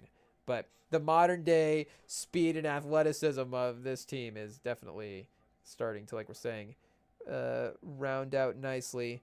That is for sure. So I don't know if we're going to be able to add any offensive linemen on the list. Do we just give them... I think we have to throw LaMichael James on the list. It is what it is. We've brought up his name enough. So I know they're not... No tight ends, unfortunately, made the 21st century college team. I don't know if that's replicable. I don't know what I was... I'm typing out his name. Trying to say it here. We got the replicable... I don't know if that's actually what it's supposed to be. But we're going with receivers and running backs as the guys to fill out this roster. So yeah, not to, I guess, keep naming it, but every time you add one in, it does make the roster, of course, sound a little more powerful. It is what it is. So we'll quickly get the three offensive linemen. That we need some offensive linemen. We can't disrespect them, chat. It is what it is. You may go, oh, just move past it. Just put the lineup in the simulator. And you're probably right, but shout out. We're degenerate fans. It is what it is. Dave DeCastro, it might just end up being DeCastro. Jokel, though Jokel was pretty dominant as well. Oh, Jake Matthews. Yeah, the Matthews family, shout out. One of the great football. Oh, Scherf. Maybe this is where we take respects to some of the Iowa guys. Let's just grab Brandon Scherf. Shout out. Was a stellar NFL guy there as well too. Could count on him for some Pro Bowls, some all pro contentions. So I don't know, could Jaden Daniels use Scherf at the peak of his powers now? That is that for Scherf, chat? Oh, look at that. The jokes just write themselves sometimes. It is what it is. So here, let's go back to the other decade as well too, and grab some guys from there. Do we want, and I guess the unanimous guys are definitely ones to probably consider first as well too. Jake Grove, we just only guys named Jake that played on the offensive line. I don't know any other names that stand out. Jonathan Scott, for some reason, seems like another name that jumps off the page. Dan Moses. Oh, I did see Dan Morgan, I think, as a name. So I know he had a pretty great NFL career as well too. Oh, Russell Okung. Oh, we might have to grab him and throw him on our offensive line. Did I see his name on there? I'm pretty sure I did. If not, hey, yo, I guess our guy Brian Arakpo again. Show up. Has Brian Arakpo got any offensive line reps that he wants to tell us about now at this time? So I guess shout out. They're going to get Dan Morgan. It is what it is. He's just going to be on the team. I don't even know if his college qualifications make sense, but he will be the fifth guy. And again, Joe Burrow's just happy to have, honestly, the two or three guys that we named are going to be fine for him to be playing with. And then we've also got to add on. Oh, yeah, there's Okung. So we've got to have him for our team. Shout out. All tackles. A brand new version, a Belichickian offensive line. Old school Belichick when he's being creative, when he's being groundbreaking. And we're going to try running 5 tackles out there and see how that goes. So, hey, yo, chat. We're almost there. Don't worry. We're getting close. It is. Oh, we got a Pouncey twin. Shout out. Oh, and Trent Williams. Our guy Trent Williams. How do we not take Trent Williams? Okay, so there we go. We keep our tackle theory going. We got Trent Williams. The 2009 offensive line is going to be well represented in our sim. It is what it is. But he will be there. And then, what do we say? Pouncey will also be there as well too. So here we go. I got this typed out off screen. And I think we should be able to add it in pretty seamlessly. So I'll double check here. I assume we have all the guys that we need to be able to set this up properly. But oh, chat, do we need some more defensive guys? Okay, we're getting close. We're getting close. We need results. I need Cam Newton to win this game. It is what it is. Okay, we got 1, 2, 3, 4, 5, 6, 7, 8 defenders now. So just a couple more for McLean. We got to have a McLean on this team, a real hero. So yeah, Barry, like we said, mid-team. Hayden, Joe Hayden was, I mean, all these guys are definitely ballers for sure, but Joe Hayden is a name that would be terrifying to go up against. Aqib Talib was on our 21st century team, and Joe Hayden's had a pretty good NFL career as well too. Definitely a pretty pretty solid corner there. Tamba Ali. So we go Doomerville and Ali from that defensive line.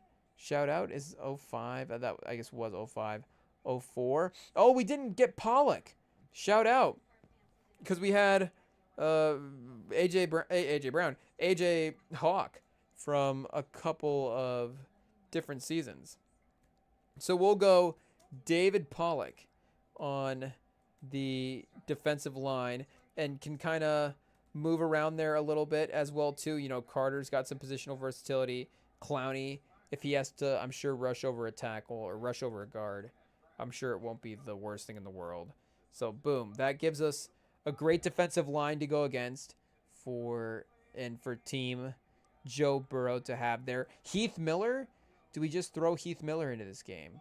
Shout out. Oh, Sean Taylor, that's right. We hate to go up against him, but I think we do have to include him in the game. It is what it is. I would not be representative of the players that we really wanted to, that we really enjoy watching and cheer for in that sense, that we would need to have him on the team. And then Mike Doss is actually going to make the lineup. Why not, Chad? Why not? Terrence Newman? Ooh, Terrence Newman is a great name as well, too. Peppers? Oh, Peppers not even going to make the team. We're going to have to run another sim at some point. Maybe actually preset the lineup. Could be a interesting way to make it better as well, too. So, yeah, let's just go Mike Doss as the defensive back and see what we have there. I think they can handle him in this lineup. Pause. Shout out. So, here we go.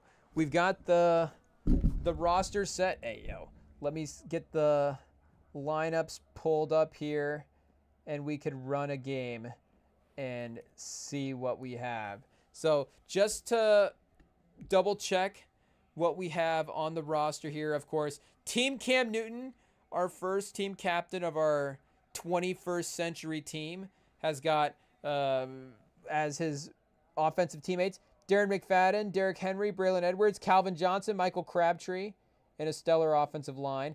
We've got Ndamukong Suh, a plethora of Michigan players, Ed Reed and Polamalu on defense, and then Team Joe Burrow with Reggie Bush, Monty Ball, LaMichael James, Jamar Chase, Tavon Austin. I mean, those three guys, the speed of that, and then Reggie Bush as well too, is wild. But we've got a stacked scrimmage to see what we have here. So boom, two teams from the 21st century lined up. Sim this game. We need first quarter, play-by-play. And let's see how this goes. First quarter, hopefully things don't get out of control, but this should be even. I mean, as non-Michigan heavy as Team Joe Burrow is, our team is still pretty good. So yeah, Team Cam Newton versus Team Joe Burrow. Ayo, it's listening. It's got it figured out right away. NFL style first quarter. What about NCAA style first quarter? Does that change it? I don't know. Their careers maybe. I guess is our team better in the NFL? Do we have to double check that? Maybe it benefits us. I'm not sure. But Cam Newton, we win the toss. Elect to receive. Calvin Johnson fields the kick. We forgot to add kick returners. Ayo, but I'm sure that'll be fine. 1st and 10 goes well. 2nd and 3, right to 1st and 10. Oh, chat, we don't even get to 3rd down, and we get to 3rd and 1. Cam Newton QB sneaks. If it's 2025 NFL rules, I guess we also get the tush push. So maybe we do want that. Darren McFadden, Derrick Henry, and Cam Newton as our tush push options is probably going to go well. McFadden on the screen past Doomerville on 1st down. So yeah, that set up the sneak. 3rd and 5. Cam Newton scrambles, throws on the run. Polamalu level hit by Sean Taylor. Whoa! So that's, a reference to a guy on our team. I don't know if that benefits us better, but it forces the incompletion. So it doesn't say where we're at yardage standpoint. Field goal 45 yards. It's good. We don't have kickers, but somebody made it anyways from 45 yards. So 3-0. First drive. Burrow gets the kickoff. 1st and 10. You imagine drawing it up. They cook a little bit. Burrow pressured by Hutchinson. Dumps it to Bush for 4 yards, though. Jamar Chase beats Leon Hall. Oh, no, Chad. Hopefully Leon Hall holds up okay against Jamar Chase. I assume he would. Monte Ball hits the hole for 5 yards on 2nd and 6. 3rd and 1. Ball stopped short by Ndamukong Suh. Oh, Chad, it's a quick drive. 4th and inches. They go for it. Oh, no. Sneak attempts. There we go. Suh and Woodley combine for the stop. Let's go. Things are looking good in the first quarter. Turnover on downs. Drive 3. Halfway through. Cam to Megatron over Roy Williams. It's a big play. First and goal.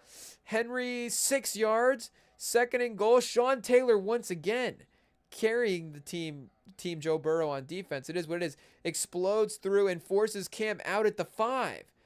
Calvin Johnson jumps. Eric Berry deflects it away on third and goal. So we kick it again. 6-0. Hey, yo, a classic situation. You're like, we thought maybe we could put some separation between the team, but turns out we're still a one-score game at the end of the day. Team Cam Newton 6-0. Drive 4. So they're kicking it off. They're resetting. 1st and 10. Boom. 18 yards. 7 yards. Intercepted! Oh, Chet! Ed Reed, this team is too stacked. This team is too good. Ed Reed with the interception. We've got 2 turnovers basically in the first 2 drives. We can't get another field goal. Touchdowns only from here on out. Hopefully the chat GPT hears us. End of the first quarter. Hey, so that means we get to reset the sim. That's a good thing. Shout out. The takeaways is our team is too good. Okay, we need second quarter of this game. Hopefully this is not the karma evening out quarter. 2 responses. What's going on here? I don't even know which one we pick. Hey, yo. Now we need to tell ChatGPT to flip a coin. Hey, I guess we're going to spoil what the score looks like here. I guess we could just go through the 2 options and see what happens. I don't know why it's giving us a choose your own adventure here. What's it say? Same realism, same intensity, continuing same game, same realism. Okay, we'll see the difference. 1st and 10, Derrick Henry for 8, Derrick Henry for 5. Okay, so generally the drive is moving along. Team Cam Newton, of course, after the interception, is the one with the ball. We've got a 2nd and 3 situation in scenario 2, where Henry meets Clowney and Duverville for 2 yards, just enough on, I guess, 2nd and 3. Ayo. And the chain gang's on our side as well, too, so that's good. Though Cam Newton sacked by Pollock on 1st down, and then McFadden for 4 on 2nd and 16 would take that to 3rd and 6. Cam Newton steps up deep corner to Megatron, dropped after a huge hit by Roy Williams. So that sets us up for a field goal. Oh, and then a spoiler alert on scenario 1. So scenario 1 ends in a field goal that's no good. I don't know why we would choose that. So maybe we're going to just end out no good either way. Is that what happens? Oh, so we can miss it from 47 or 48. Well, I don't know if we want to miss the shorter field goal. Cam Newton scrambles left, throws late across his body, nearly picked off by Sean Taylor, but falls incomplete. So we can have a Sean Taylor basically almost gets a pick, or Roy Williams almost gets a pick. And then Pollock gets a sack. Basically, do we want Dave Pollock to have a sack is essentially what this is, because this drive lasts a little bit longer. I guess we'll give Pollock the sack. It is what it is. Oh, wait a second. This is a long second. Oh, it's a whole second quarter. Okay. So this is going to be confusing. I guess maybe at the end of the day it'll all be the same. But so far scenario 2 is in the lead. Okay, so we've got many timelines in this timeline starting to branch. This is why you don't mess with time, chat. Hey, yo. When we get to quarter 3, it's just going to be infinite possibilities. It's not going to be good. But, okay, Team Burrow, their response, again, assuming the result is the same both ways. Maybe, a touchdown. Hey, yo, so they're going to take the lead. That's not good. We need the scenario then where they don't score is probably what's going to happen. Okay, so they score on a longer drive in scenario 2. Palomalu over the top, fade to Chase. Palomalu incomplete. Ball stopped by Sue for no gain. Bullet pass to Chase. Hey, yo. So maybe we just end up going scenario 2. I don't know why it keeps grabbing our attention, but that's where we're headed. So if you're watching the screen, scenario 2 is where we're going to go from here on out. Drive 7. Team Cam Newton responding. AJ. Whoa! Cam Newton trucks AJ Hawk 8 yards. So that's going to be awkward on Pat McAfee the next day. Maybe there's like a little pod crossover situation, and Cam Newton calls in and talks about it. Henry for 5. Deep ball to Braylon Edwards, caught for 19. So the sure hands there. And then Cam to Crabtree for a 1st down on a 3rd and 8. They get 9. Oh, a trick play? Megaton. Oh, Moss. I thought it said tosses to Roy Williams. I was like, wait a second. We don't have Roy Williams in this team as receiver. Roy Williams. He could have been an option as well, too, maybe. But Megatron Moss's Roy Williams. So Team Cam Newton responds 13-7. Cam Newton, hasn't necessarily always had to, I guess, scrambles and throws. Yeah, he's been scrambling and throwing. Outside of the trucking AJ Hawk, has, been relying on his receivers.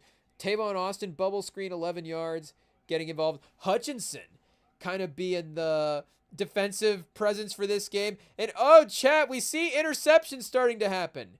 So I guess an interception in scenario 1 gives it to Jabril Peppers. Chat, we might be back on scenario 1. Our Michigan man getting the stats. But if we're going to stick to scenario 2, Polamalu gets the pick. So Burrow, this is recent simulation for Joe Burrow. This is Joe Burrow against the Bills. 2019 Joe Burrow. ChatGPT is solving it right before our eyes. It's saying that it's not even a question. I mean, Cam Newton's way outperforming Joe Burrow in this game. It is what it is. Cam Newton, end of half push, quick slant to Crabtree, Henry for 6. And Ed Reed as well, too, I think was a menace in our 21st century game. So Ed Reed might be the best football player of the 21st century. That's not even a hot take. I think that just could be the case. It could be Tom Brady is the most acclaimed football player of the century, but it could be Ed Reed is actually the best. So maybe do we need to do a non-quarterback football rankings? I guess it would just be ranking the guys on our 21st century team. It's going to be the whole point of the ranking would have just been to have Aaron Donald too. So that's the other name I was thinking about. It's got to be either Ed Reed or Aaron Donald, right? But I guess Aaron Donald wasn't in this game specifically, or this game that we're creating. But I guess, shout out Sean Taylor as well too. Another name that we have to mention just if we're talking the football talent of it all. But we have this end of half drive here from our team. Megatron nearly hauls it in. Chat. So this time the Megatron play doesn't work, but it looks like we're driving to the other side of the field though. QB draw, Cam 2 forced out of bounds, so the field goal is good. Okay, this time a shorter attempt is able to get it to go. 16-7 at the half, starting to look a little desperate for Team Burrow. So Burrow settled in, but Reed and Polamalu are changing the game.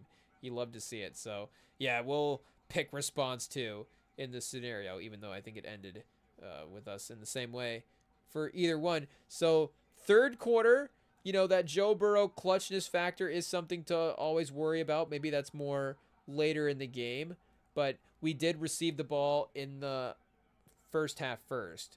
So I imagine that maybe the first drive that they get as well too could be something that helps their offense gain some momentum. So let's see what happens.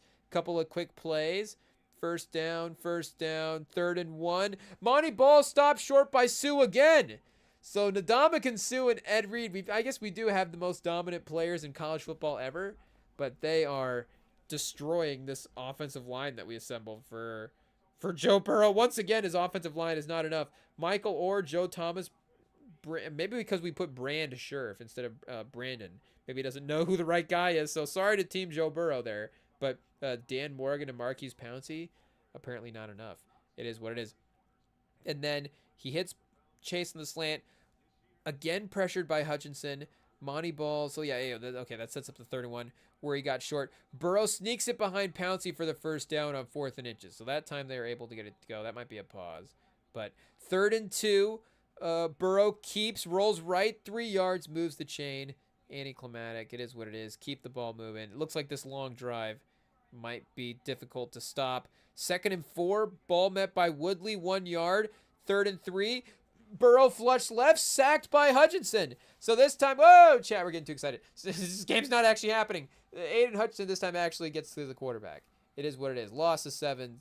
Does it set up a field goal? 55 yards? No good.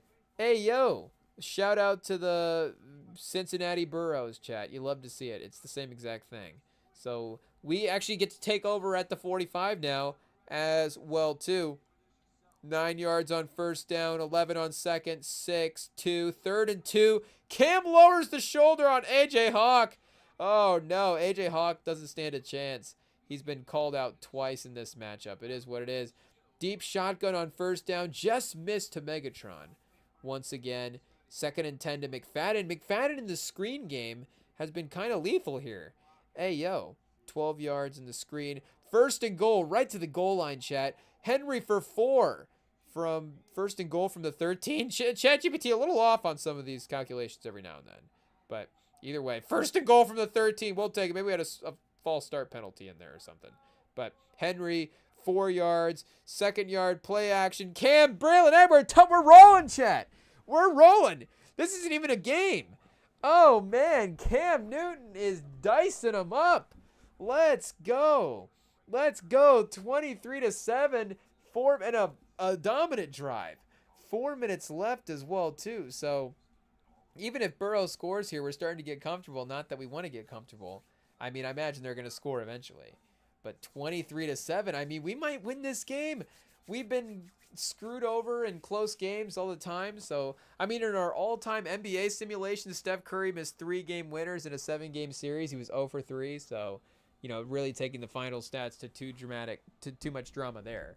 So, I mean, it makes sense. Again, Cam Newton with an actual team in 2010 is literally unstoppable. Nothing can be done against this team. Again, this defense is good as well, too. It's not like, you know, again, the NFL name value of Ed Reed and Troy Polamalu and the college name value of them as well, too, AO. But, I mean, Roy Williams, Eric Berry, Sean Taylor, Mike Doss. Mike Doss might be getting roasted in this game. It is what it is. See the Tracy McGrady of this one? Again, reference our 21st century basketball game. It is what it is. But here we go. Joe Burrow in response. 3rd and 4. Oh, Joe Burrow on the blitz is able to pick up 15. So that time not successful. Burrow for a 3rd time picked again. Ed Reed is too much, chat.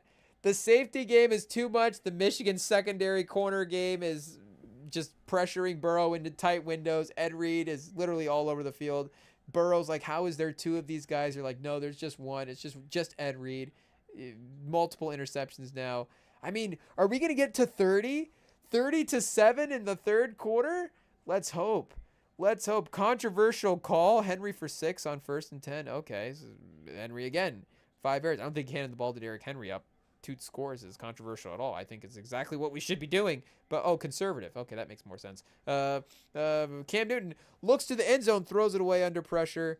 We're at the Buffalo 29 at this point. Inside run. Henry only picks up 1 on 2nd and 10, so maybe a long field goal here could be nice. I mean, we've even left opportunities on the board. We had that goal line field goal, and we missed earlier. So this could already be 33-7 at this point. But 3rd and 9. Cam Newton hits Crabtree deep for the chat. Cam Newton's the greatest college player in the history of college sports. It is what it is. He is just roasting this team. Unstoppable. Henry powers for 7 from the Burrow 15 on 1st and 10. 2nd and goal to end the quarter. Henry tackled at the 5 as time expires. So 4th quarter time. Here we go. If this is the most dramatic return in the history of sports, you know, it is what it is, I guess. But literally on the goal line, 2 touchdown lead. Going into the 4th quarter, this should be an absolute lock for an easy, dominant win at this point. 2nd and goal, touchdown. Thank goodness. I didn't know if we were going to have a Tyreek. Derrick Henry fumbles at the goal line, and Mike Doss runs it back for a touchdown, and all of a sudden, it's 23-14. It's like, hey, yo, what's going on? But 30-7. Let's go. So lock in the extra point as well, too. I don't even think we're kicking those in this game. Burrow sacked on 1st down in the next drive. He hits Chase for 14, but then sacked by Sue. Bush for 9 on 2nd and 18. 3rd and 9, it doesn't matter. Burrow deflected. Burrow's rattled.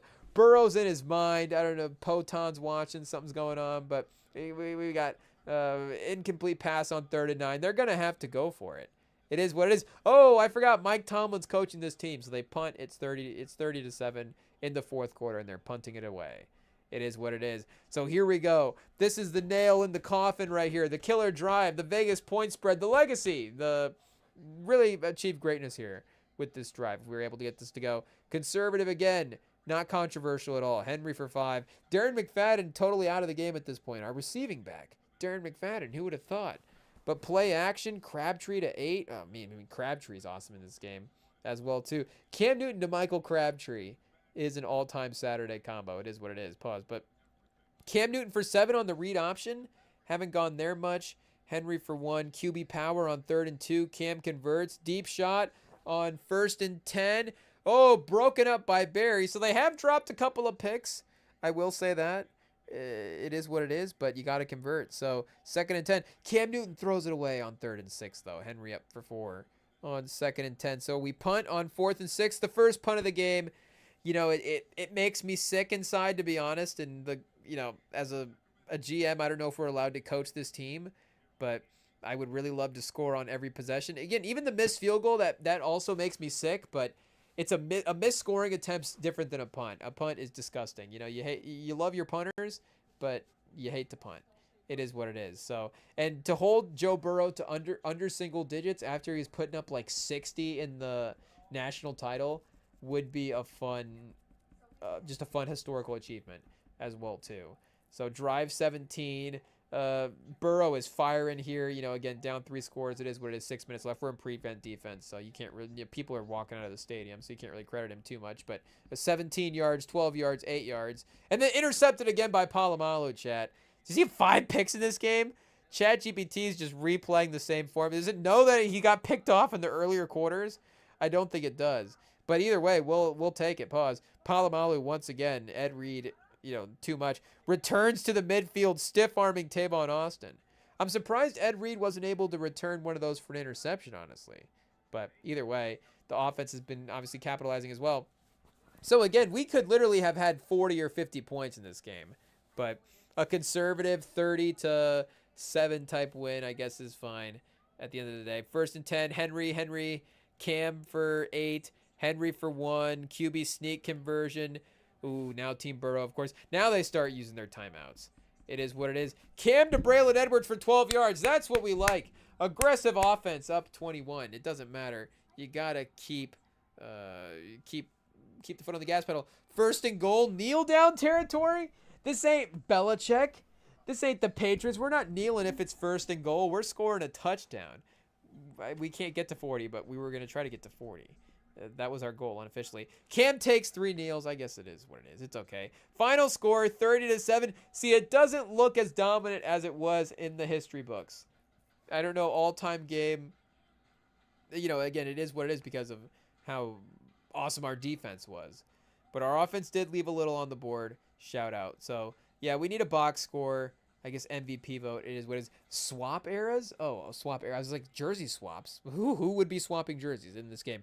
That is a funny question, but we'll just stick to box score for now and see what we had for this game. Did Cam Newton even have an incompletion? I don't even remember seeing one throughout the course of the game.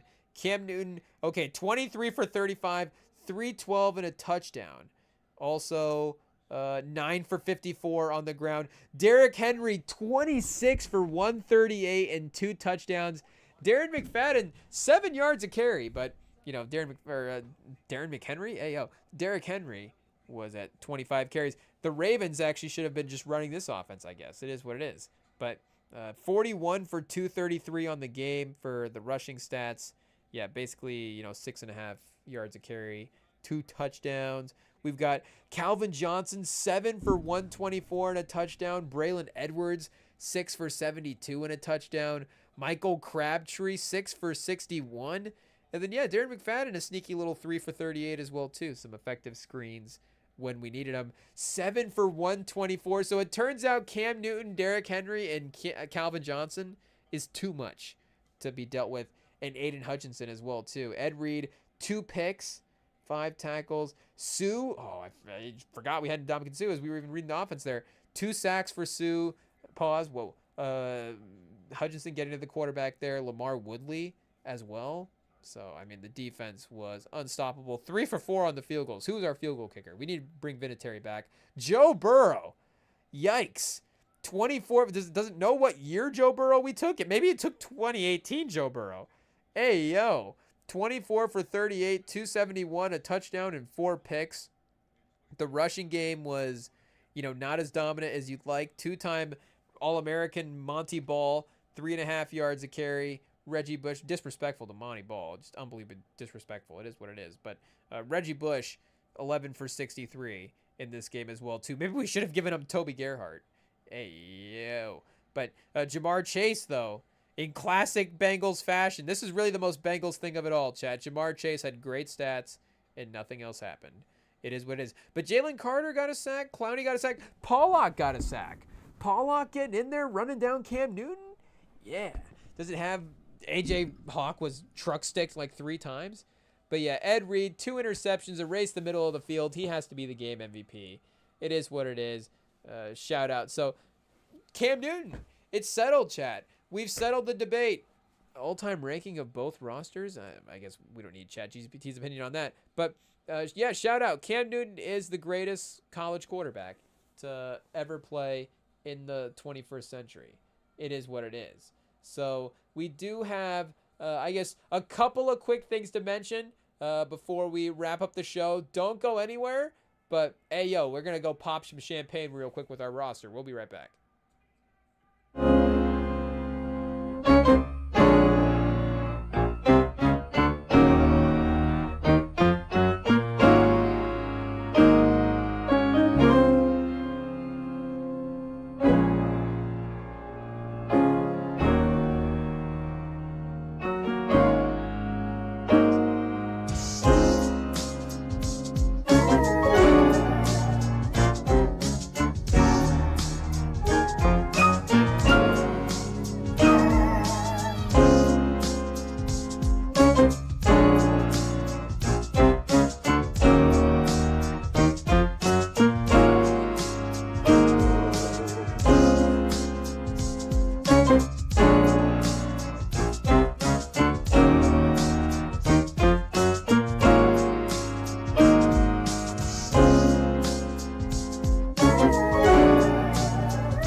All right, we're back. A couple of other random things to go over here before we end the live stream for the night.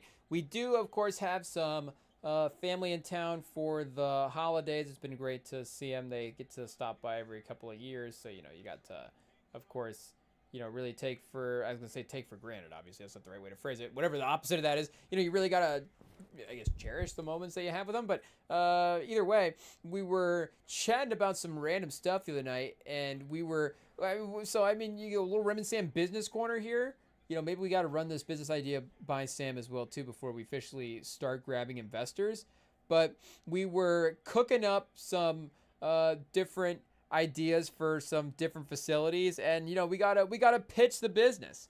We gotta pitch the business. It is what it is. We again need some investors. This business is not gonna launch itself, and I think there is a need because some of the people that we were talking to, and I don't think it's just them. I think in general there is obviously a growing interest in F1. Hey yo, to the point where they made a blockbuster movie about it this year. But we were talking about F1 basically the pitch started as like an F1 simulator bar restaurant situation. It's like an F1 simulator sports bar, which they may already have, honestly. I'm assuming that by the time we're thinking of the idea in our living room, somebody else has already cooked it up. But hey, yo, if not, even if they have, I guess the Rem and Sam version can always be a superior version. Again, that's why, you got to take investors to, I guess, or, if you're an investor, you got to join in with us and be a part of this version of the venture. It is what it is. But yes, I think this is a lane in 2026. If you need, if you've been wondering what your New Year's resolution is going to be and what your new passion project is, if your town has a market for F1 simulator bars, I think you might actually find something successful in the business world that maybe you fall in love with. And we did have, like, I don't think it was just us as well too. It seemed like axe throwing there was big for a second. Maybe again, just in the Midwest. As I'm saying it does seem like it could be very much a Midwest thing. But I remember there was an axe throwing bar as well too. The idea of a themed bar. Hey yo, we're being super crazy over here. But hey yo, an F1, and maybe again, like if you say like a sports bar as well too, I think you can go a little bit of a different vibe, because if you say bar, and we all obviously love the local spots, but there can be a little bit of again, and if you're seeking this sometimes, hey yo, in a certain vibe, there can be more of an intimate vibe in like a bar setting. So are you going to be able to have, like, I guess more in theory, like a secondary thing in there as well too, to like comfortably navigate? But I think you can picture what we've got set up in this situation. I think you can see like maybe we need to generate an image. I don't know. Let's see if we can cook up something here. So we need here, we'll go generate image, and then we can form this. We can talk this out. Hey, yeah, we maybe spell it right as well too. We can talk out what this is going to be. So it's going to be like an open warehouse facility. Chat, we need the Grammarly. Hey, yo, facility is too big. We're going to turn into Kevin Durant. Kevin Durant. Hey, yo, now we're just calling out random guys. Kevin Garnett. Oh, chat, what happened to the page? Oh, man, that's crazy. I don't know why we would have technical difficulties right at that time, but that's just really unfortunate. Oh, shoot. Okay, IT. Yes, thanks for getting that web page back up. Okay. Open warehouse facility with, we could hopefully have, like, I guess it could be as many F1 simulators as we want. So we need to have, like, but I think, a good amount, like 15. Like, who's funding this, I guess, is basically the question. Is this in association with, like the Spurs owner? I don't know, Peter Holt? Who's messing around? Who we getting as investors? Or, are we getting like the Rem and Sam grandparents on there? Maybe we'll be down to like 2 F1 machines, if that would be the case. But I guess, is 10 the difference? 10 F1 machines? It sounds like a lot of I don't know, if you have a facility, you need a lot. We're opening up a cutting edge F1 bar with 3 F1 simulators does not seem like the right move. But simulators, chat. Hey yo, we need text to speech for ChatGPT. It is what it is. Don't count on this generation's spelling as a indicator of education. It is what it is, chat. It's just a factor of life. It's not the number one indicator. But open facility warehouse, 10 F1 simulators. And this is where the discussion really, this is where you could see the different visions for the business start to form. And I guess as an investor, maybe as you bring your different ideas as well too, you could always DM us at Rem and Sam Pod if you see a different lane for this sort of thing.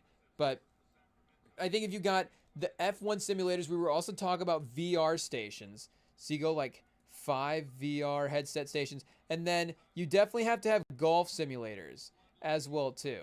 So maybe it's just all obviously like simulator stuff, and maybe bring back the axe throwing, and we just have axe throwing in this as well. 5 golf simulators. So this was all pretty easily agreed upon. I think this is all pretty fun stuff to have in a facility if you could get it. The part that I was fighting for that was being a little bit more difficult to convince, so maybe I need to ask ChatGPT to write a convincing pitch for getting this in a business plan. But I think this type of facility needs like a half a basketball court. It is what it is. I think you've got a good, like, nice backboard situation up on a wall somewhere, and then you can have the lines and stuff drawn out on the floor. And it doesn't even, I guess it could be somewhat realistic in terms of the size of like the 3-point line and stuff, but at some point you just like slap a free throw line on there, and as long as you have a basketball hoop at the end of the day, I think you're good. So we might not even have to have, maybe that's where we're getting the hang up in our plan is, like a basketball court, because then you really think that, the investor level has to go another level. You really need to bring on a couple more investors to get that basketball court in the square footage as well too. But if we say a basketball hoop, then maybe we get away with it a little bit more simply. So I think that's the right wording. 1 basketball hoop, and then there was something else that I think we needed as well too. Obviously, we're really checking all the boxes at this point with things that you would need to have a really great day. But, you got to have like table tennis and foosball and air hockey tables. And like billiards, I guess is just like a billiards type of setup. But all of those table games? Is that the right way to phrase it? All those table games is a must as well too. Air hockey, a little underrated. Definitely feels like something when you're playing air hockey, like is everybody kind of focused on the air hockey, becomes a little bit of a round robin situation, a little bit of a battle royale. I mean, all these can kind of get competitive in that way. And then what was the final one? Table tennis, foosball, air hockey. Oh, billiards. We have pool. We need to get pool in here. Do we get some darts as well too? Throw some darts.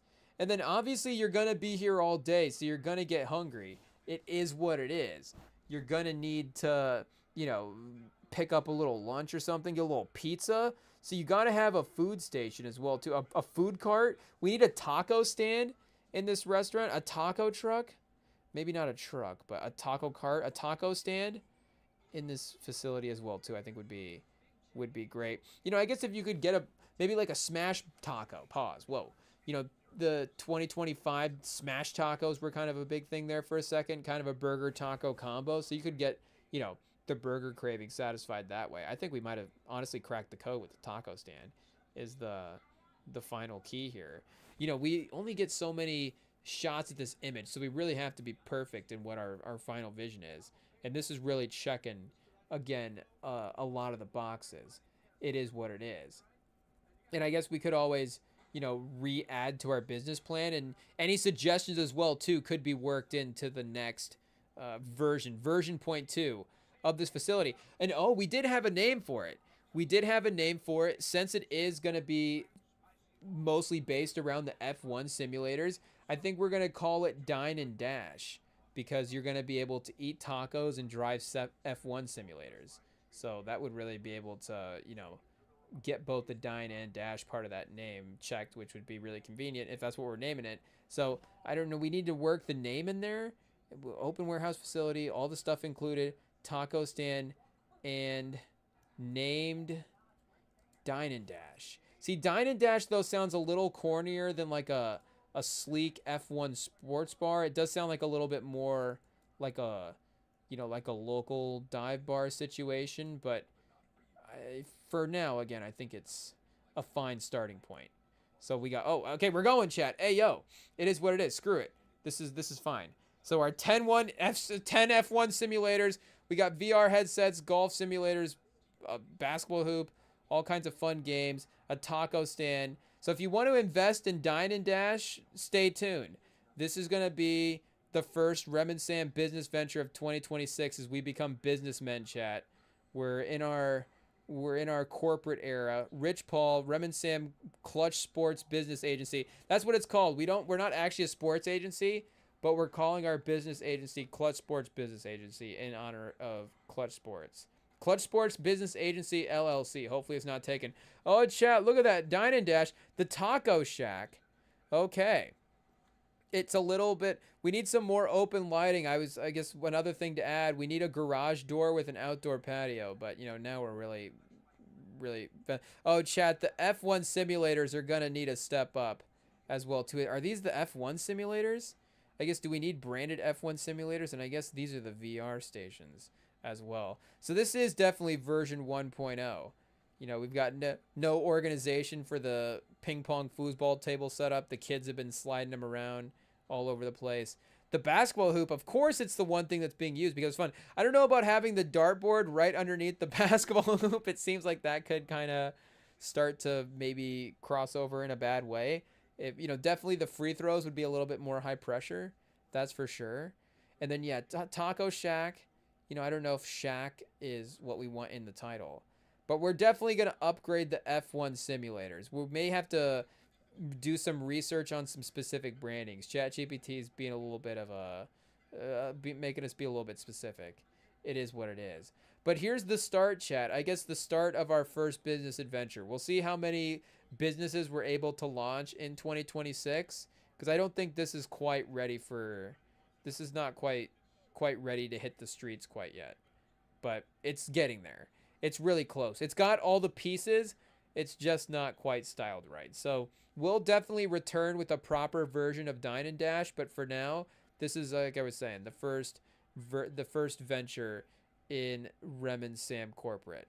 So we're really excited to see where this takes us. But I guess if we were to go back to Rem and Sam Hollywood real quick, Rem and Sam Industry, speaking of talking to people about random things, somebody at work was just like randomly one of the buildings that like our restaurant's located next to. They were just like, oh, I remember when this building used to be a library and blah, blah, blah, blah. And I used to go down and play computer games and play Carmen Sandiego on the computer games. I was like, hey, you were losing me on this story until you brought up Carmen Sandiego. This was a long walk to get to Carmen Sandiego, but I'm glad you brought Carmen Sandiego back up because I've not thought about that in a minute. And it's an iconic game. And I don't know, can I get like Carmen Sandiego on my phone? Hey, yo.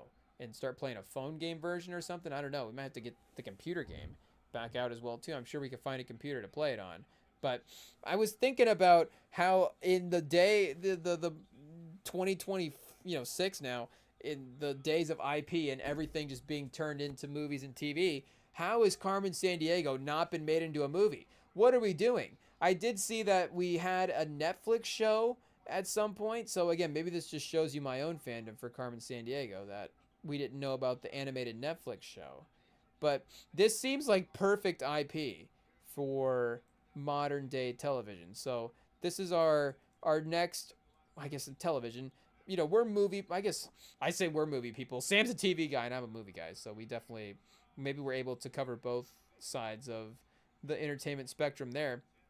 And like we're saying, they did already try a TV show, even if it was, animated and not live action. But a live action Carmen Sandiego movie, I just need to remind Hollywood, chat. Hey, yo, if we can ever get a voice, can we use our voice to get a live action Carmen Sandiego movie? So we've got films. Where in the universe is Carmen Sandiego? 1999. Yeah, that's not what we're looking for. Short films, Carmen Sandiego's To Steal or Not to Steal.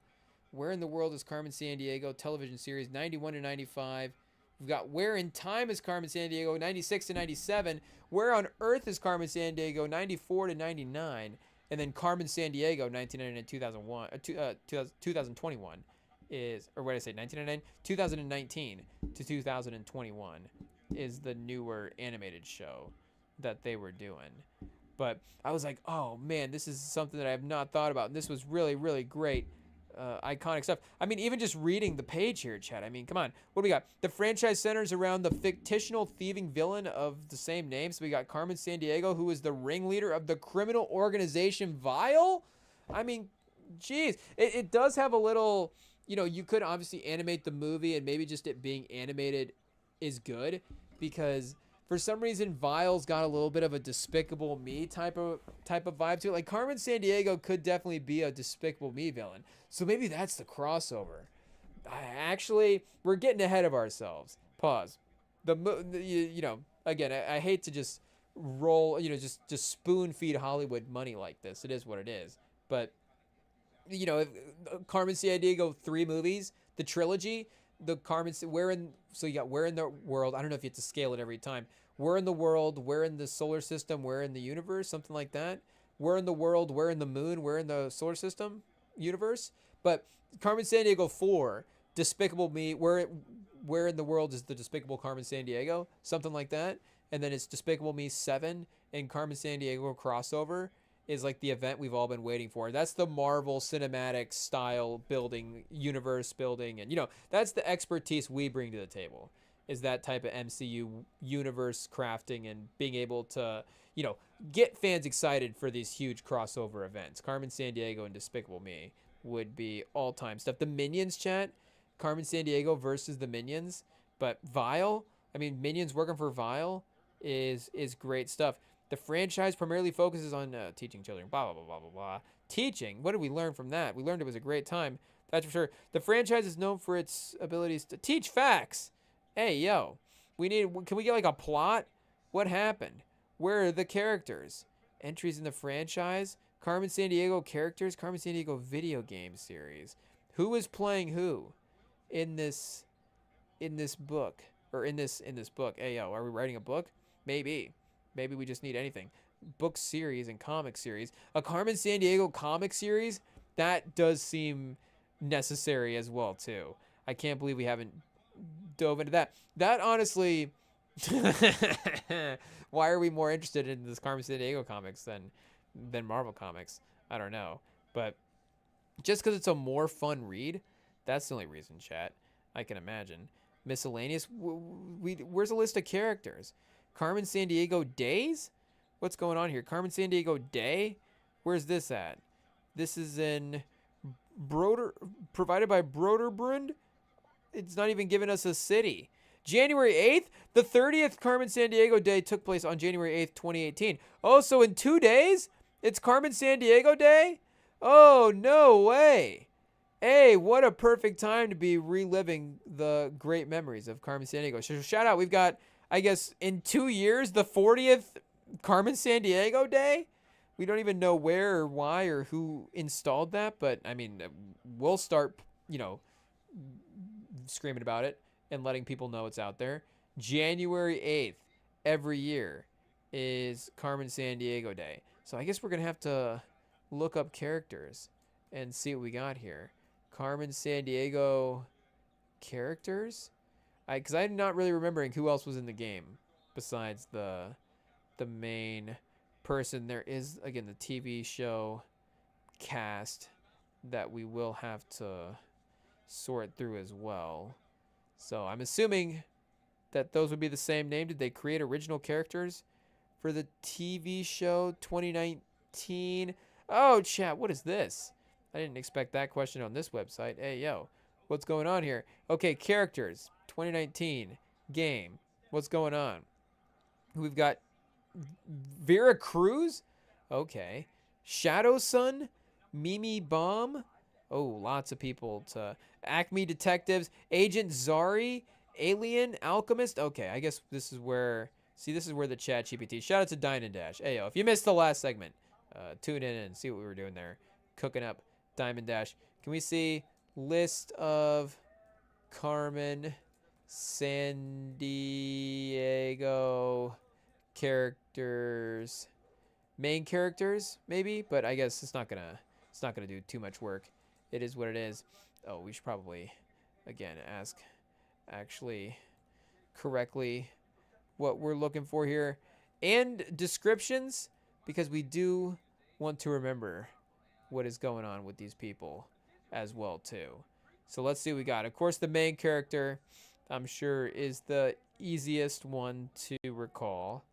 And, you know, if it's taken this long to find, Ayo, it shouldn't be buried this deep. What is it, locked inside of a Hollywood vault somewhere? Where in the world is Carmen Sandiego? Master Thief Antihero. I mean, it's the year of the antihero, Chet. It's the antihero era. It's perfect. Brilliant former Acme detective who left the agency to challenge the world's best minds, famous for her red trench coat, white brim hat, and globe-trotting crimes. Chat, what else do you need for a great description for a movie than globe-trotting crimes?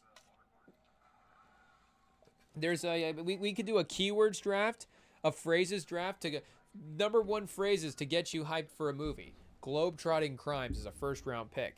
It is what it is. We've got player the chief. So I guess there's not as many like. Oh, here we go. Jewels. Oh, these are all from the Netflix series. Okay, Shadow Son, mentor and handler, former thief turned mentor who trained Carmen in stealth and ethics. Vile Villains International League of Evil. Oh, what a great name as well, too. The criminal organization Carmen belongs to. Key players. Coach Brunt. Brutal physical trainer. Intimidating and violent. Professor Maelstrom. Cold calculating strategic scientist. Countess Cleo. Elegant manipulative aristocrat thief. And Dr. Bellman. Mad scientist type obsessed with invention and chaos. So, easily is that like a who's the guy from Doc Brown? Is that the guy from Back to the Future? Hey yo, who's that guy? Is it the Back to the Future guy? And then like Catwoman, elegant manipulative aristocrat thief, Countess Cleo. I guess maybe Catwoman gets. I guess she kind of goes through it. She'll kind of manipulate through every level to steal. Hey yo, it is what it is. But shout out to Catwoman. But I guess maybe for some casting, I don't know if that makes that an easy call there for thinking Catwoman. But yeah, Dr. Bellman as well too could be a easy one to stereotype there. Nemo, we've got aerobatic thief with circus stills. Eartha Brute, strong aggressive criminal. Robo Crook. Oh, that's fun. That's just the complete opposite of RoboCop. That's literally a whole franchise right there. Robo Crook is a whole separate. We've got the Despicable Me, Carmen Sandiego crossover, and we've got the Robo Crook spinoff as well too. So again, this is a whole universe. This is a streaming service. Where in the world is the Carmen Sandiego streaming service? Is honestly something that could happen out here as well too. Top Grunge, Murray L. High Rise, High Altitude Crime Specialist. I don't even know what that means, but that's great. We could probably get Tom Cruise to do that or something. But High Altitude Crime Specialist, Dottie Cash, Greedy Thief Obsessed with Money, Vic the Slick, Smooth Talking Con Artist, and then Chief Game Show version, announcer, host, various versions, and then I guess that is mainly what we got. A full list of vile henchmen, only classic game characters. We just as many classic characters as we got, and we'll just see what kind of list we can get here to see, because this may be another one as well too. We hate to just part two, but hey yo, we've got maybe a couple other fun games to hypothetically run out as well too with some other players, but we may have to return to some casting potentials. We may have to really work on the Carmen Sandiego IP. It is what it is. This is really something that Hollywood is lacking at this point. So yeah, we did mention some of those other criminals as well too. Second tier deep cut vile crooks. So these are the ones that the real Carmen Sandiego heads want to see on screen, but maybe the general audiences won't quite know right away. Fast Eddie B. Whoa, speed obsessed criminal, a high rise criminal and a speed criminal, known for rapid getaways and racing thing. So that's like Ansel Elgort. We get Ansel Elgort from Baby Driver, and this Lady Agatha, aristocratic jewel thief, elegant, refined, and snobbish. So kind of in the same, kind of in the same vibe of, what was her name earlier? Dottie Cash? No, not Dottie Cash. It was, I guess, we'll have to recall some other time. Pablo Pickpocket is not bad, though. Small-time thief, quick hand, sloppy planning. Scar Greynolt, Oh, we might have to move them into a main role. Pirate-themed villain is a little out there, I'm not going to lie. Targets ports, coastal cities, and treasure. So I guess there could be a little bit of a modern twist to it. But Scar Greynold's a great name. Ruthless. Oh, Ruthless. Whoa. Ruthless cold strategist. What is it, like Danger Rust chat? Danger Rustless? Hey, yo. Ruthless cold strategic. Minimalist, efficient criminal style. Amy Scream. Loud theatrical criminal. Leaves dramatic, over-the-top clues. Lot of nerve. Bold, brash, confrontational. Taunts detectives openly. So we've got the obscure and rotational game characters now. Henry Houndstooth. That one actually, I feel, that one might have just brought back some memories.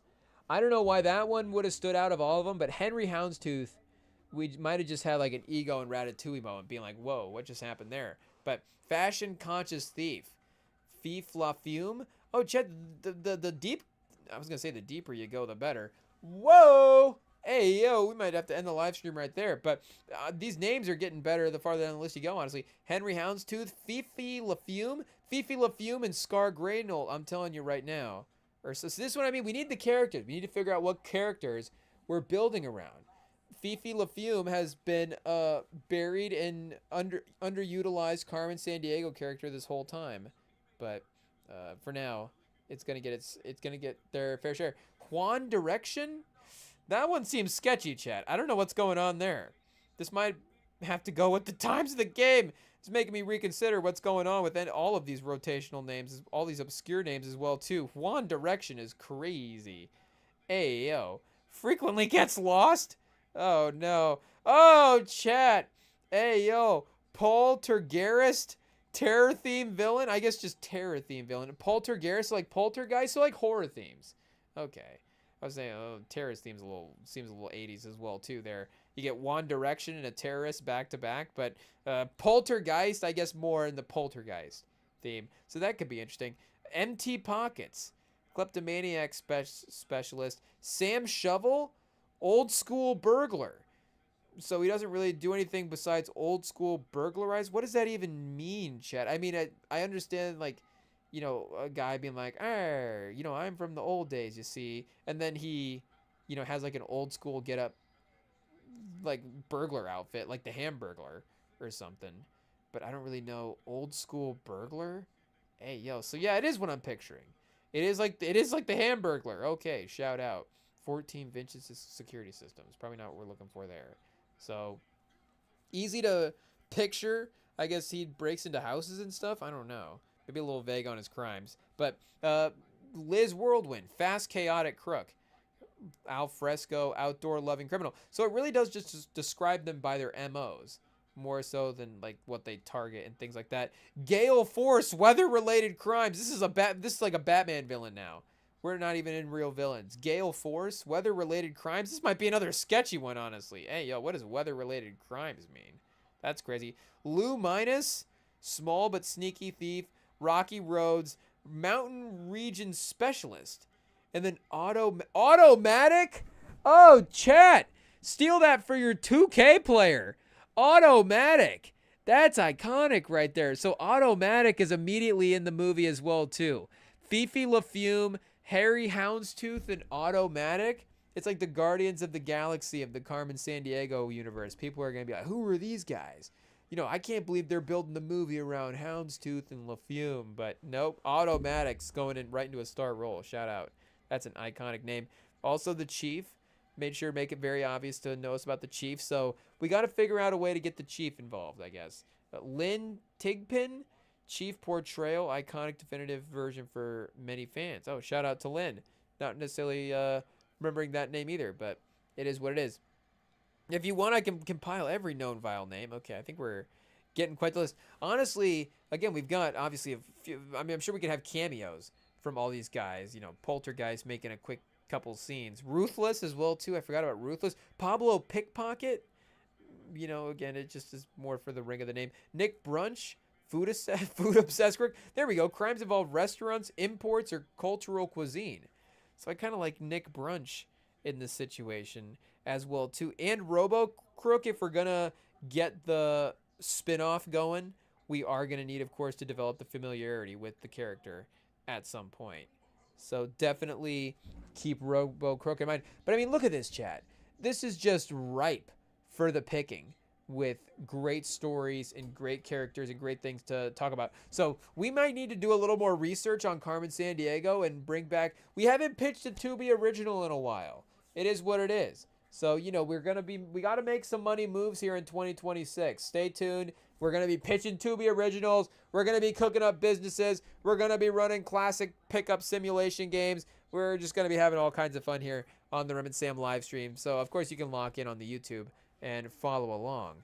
But I think we're going to be obviously building this around Carmen Sandiego, for sure. Working for Vile. Dottie Cash. Vic the Slick is not bad. So we got Carmen Sandiego as 1, Robo Crook as 2, Nick Brunch as 3, Ruthless as 4, Harry Houndstooth, LaFume, and then Automatic.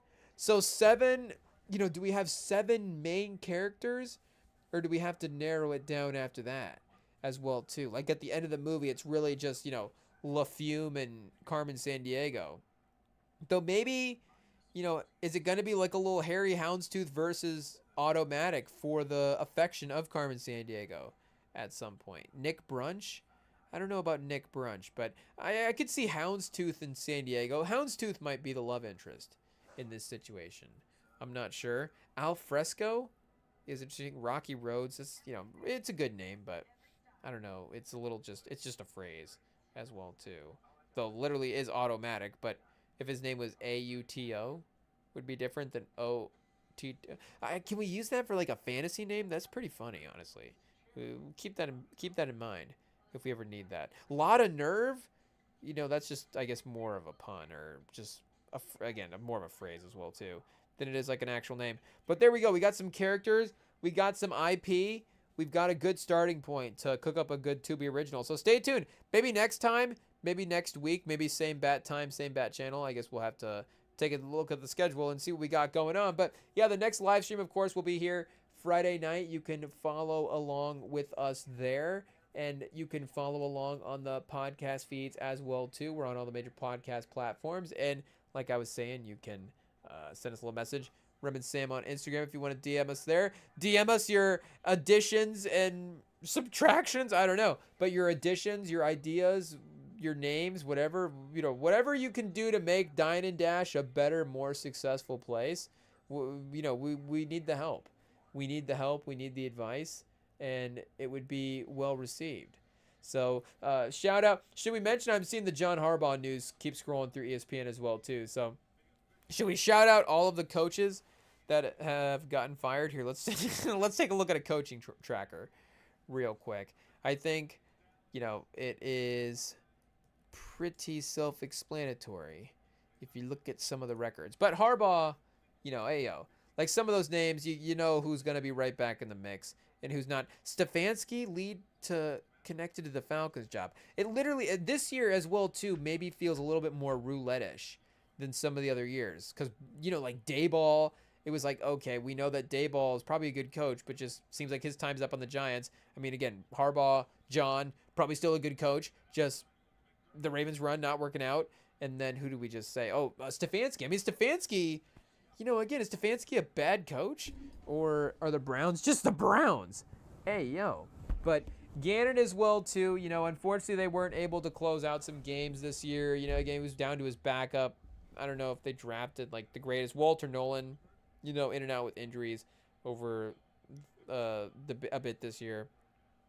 So I don't know if Gannon's, like, in line the same way to get another job the other guys were, but I was a little bit more impressed with the team, and some of their effort stuff than maybe, again, I thought, just giving him random, we haven't seen this, but what the vibes are going into the situation. To say that 15-36 is better than you thought, but again, I don't know. It didn't seem like, to be respectful, it didn't seem like he was an NFL head coach when we were watching some of the stuff, but then it did seem like he was a little bit. So maybe there will be a future there for him if the coordinator stuff continues to go incredibly well, because he's a really young guy as well too. So again, in terms of a coordinator, Like Steichen in Indy, like I would love it if Steichen brought him in. Anarumo with the defense there. I don't know if Anarumo is going to be, replaced in the offseason. But I don't know. Gannon, was he like the most complicated defensive coordinator for Philly? But, again, I'd give him a shot as a coordinator. Or college head coach. Again, with the professionalization of college. I don't know why that would be off the table for an NFL guy as well, too, to maybe want to go there. The recruiting is definitely a thing. So I guess coordinator versus recruiting. Yeah, that's legit as well. You have to consider that. So they're going to be interviewing Vance Joseph or Robert Saleh. It looks like at this point, Robert Saleh may be the best just single coordinator in the league at this point. So probably going to be a contender for a lot of these names. And like we're saying, the previous head coaching experience there could be something that, with the fair shakeout for the franchise as well too. If you're Saleh, you got to take your jobs. But the Cardinals and the Jets, like, hey, that would be a little bit of a tough back-to-back for head coaching gigs. But Morris as well too, didn't seem like that was the most surprising move. That could happen. Clint Kubiak and Anthony Weaver are their interview requests. So it did say, what did it say? Stefanski was the favorite. So we're saying Stefanski then to Atlanta, Saleh to Arizona, Stefanski to Atlanta, Cleveland to be announced. So that's the one, chat. That's the one that you go, oh man, who do they have to get there? Maybe that's where Gannon ends up going. Maybe you just bring in Gannon just to get a name. The Pete Carroll one was a little surprising, I guess. It was definitely short term. I guess we didn't expect it to be a season. But yeah, it did seem like, unfortunately, the move that the Seahawks had made was proven for a certain reason there. So obviously, I guess they didn't move on from Tom Brady as minority owner at this point. However they would do that. But the Raiders, of course, with them having the high draft pick, the big market, that's definitely a better job. So I'm assuming that they'll have no problem drawing a big name there. But I guess Vance Joseph, as their other option. I saw Harbaugh for the Giants job, so that's what I guess is next. They don't have him listed here, but they have Kafka, the interim head coach, Vance Joseph as well, and then Stefanski also interviewing for the Giants job. But I don't know, maybe Dayball for the Raiders could be interesting, or I don't know, maybe Saleh. Do they go get a interview with Saleh, another high profile coordinator as well? But Tennessee, Callahan out, Nagy, Vance Joseph, Spagnuolo, so both the Chiefs guys, Anarumo, Raheem Morris, the Falcons head coach, Stefanski, and Jason Garrett. Oh, Cam Ward, look out. Jason Garrett and Cam Ward going to take over the AFC South. Let's hope it's Jason Garrett. Hey, that would be great. I don't know where we need him more, coaching or on TV. The comedy is great either way, so it's just as long as he's around. That's what counts. But it does seem like hopefully Vance Joseph's able to get a job this year. It would be kind of crazy if, he's just the interview that is happening. And then the Ravens, I guess, with them just making the move, haven't really gone for interviews at this point. Ian Cunningham, for general manager, because they needed to make a move there as well, too, for the Falcons. And then Josh Williams, 49ers director of scouting and football operations. Very intelligent move. I think you got to do it. Miami looking for a new GM as well. Tariq Ahmad, also from the 49ers, and Josh Williams. So 49ers guys, I think that's probably where we'd be hiring as well. Champ Kelly, Dolphins interim GM, or RG Gillian. So Tariq Ahmad for the Dolphins and Josh Williams for the Falcons in terms of general managers. Maybe Dayball to the Ravens could be interesting. Dayball's offense with Lamar. Though again, we're just considering the roulette of it all and not necessarily the top names. But yeah, it will be, a bunch of good jobs. Even the Titans, Cam Ward, we still have some Cam Ward stock. So that could be Matt Nagy, honestly. They go the offensive coordinator. I could see that. Former head coach, again, needing to try to scheme up around him. Though I guess Garrett is that as well. But if you could get Stefanski, then I do think that would be okay. He was making the playoffs with Baker, so he's not a bad coach. Again, Stefanski going to win a Super Bowl, but could he turn the Titans around a little bit? I don't know. It'd be nice for Cam Ward, probably also Mike Vrabel, but it is what it is. What do you do? Pete Carroll, Do you give him a shot? I don't know if that is going to work out or not. But, hey, yo, I guess we can get into the head coaching stuff more. We can see where these teams go. We got time. It is what it is. The offseason is, I guess, officially started now because coaches are getting fired. So coaches firing is the start of the offseason. The playoffs are here this weekend, and we will be here following along, reacting, like I said, Friday. I guess Saturday we got playoff games. Do we have playoff games for college on Friday? It might be, it's Indiana, Oregon. That's what it is, Chad. It's Indiana, Oregon this Friday. Hey, yo, do we officially have to double check to tease? This is a tease, chat. Coming up next, we're going to tell you what we have coming up next.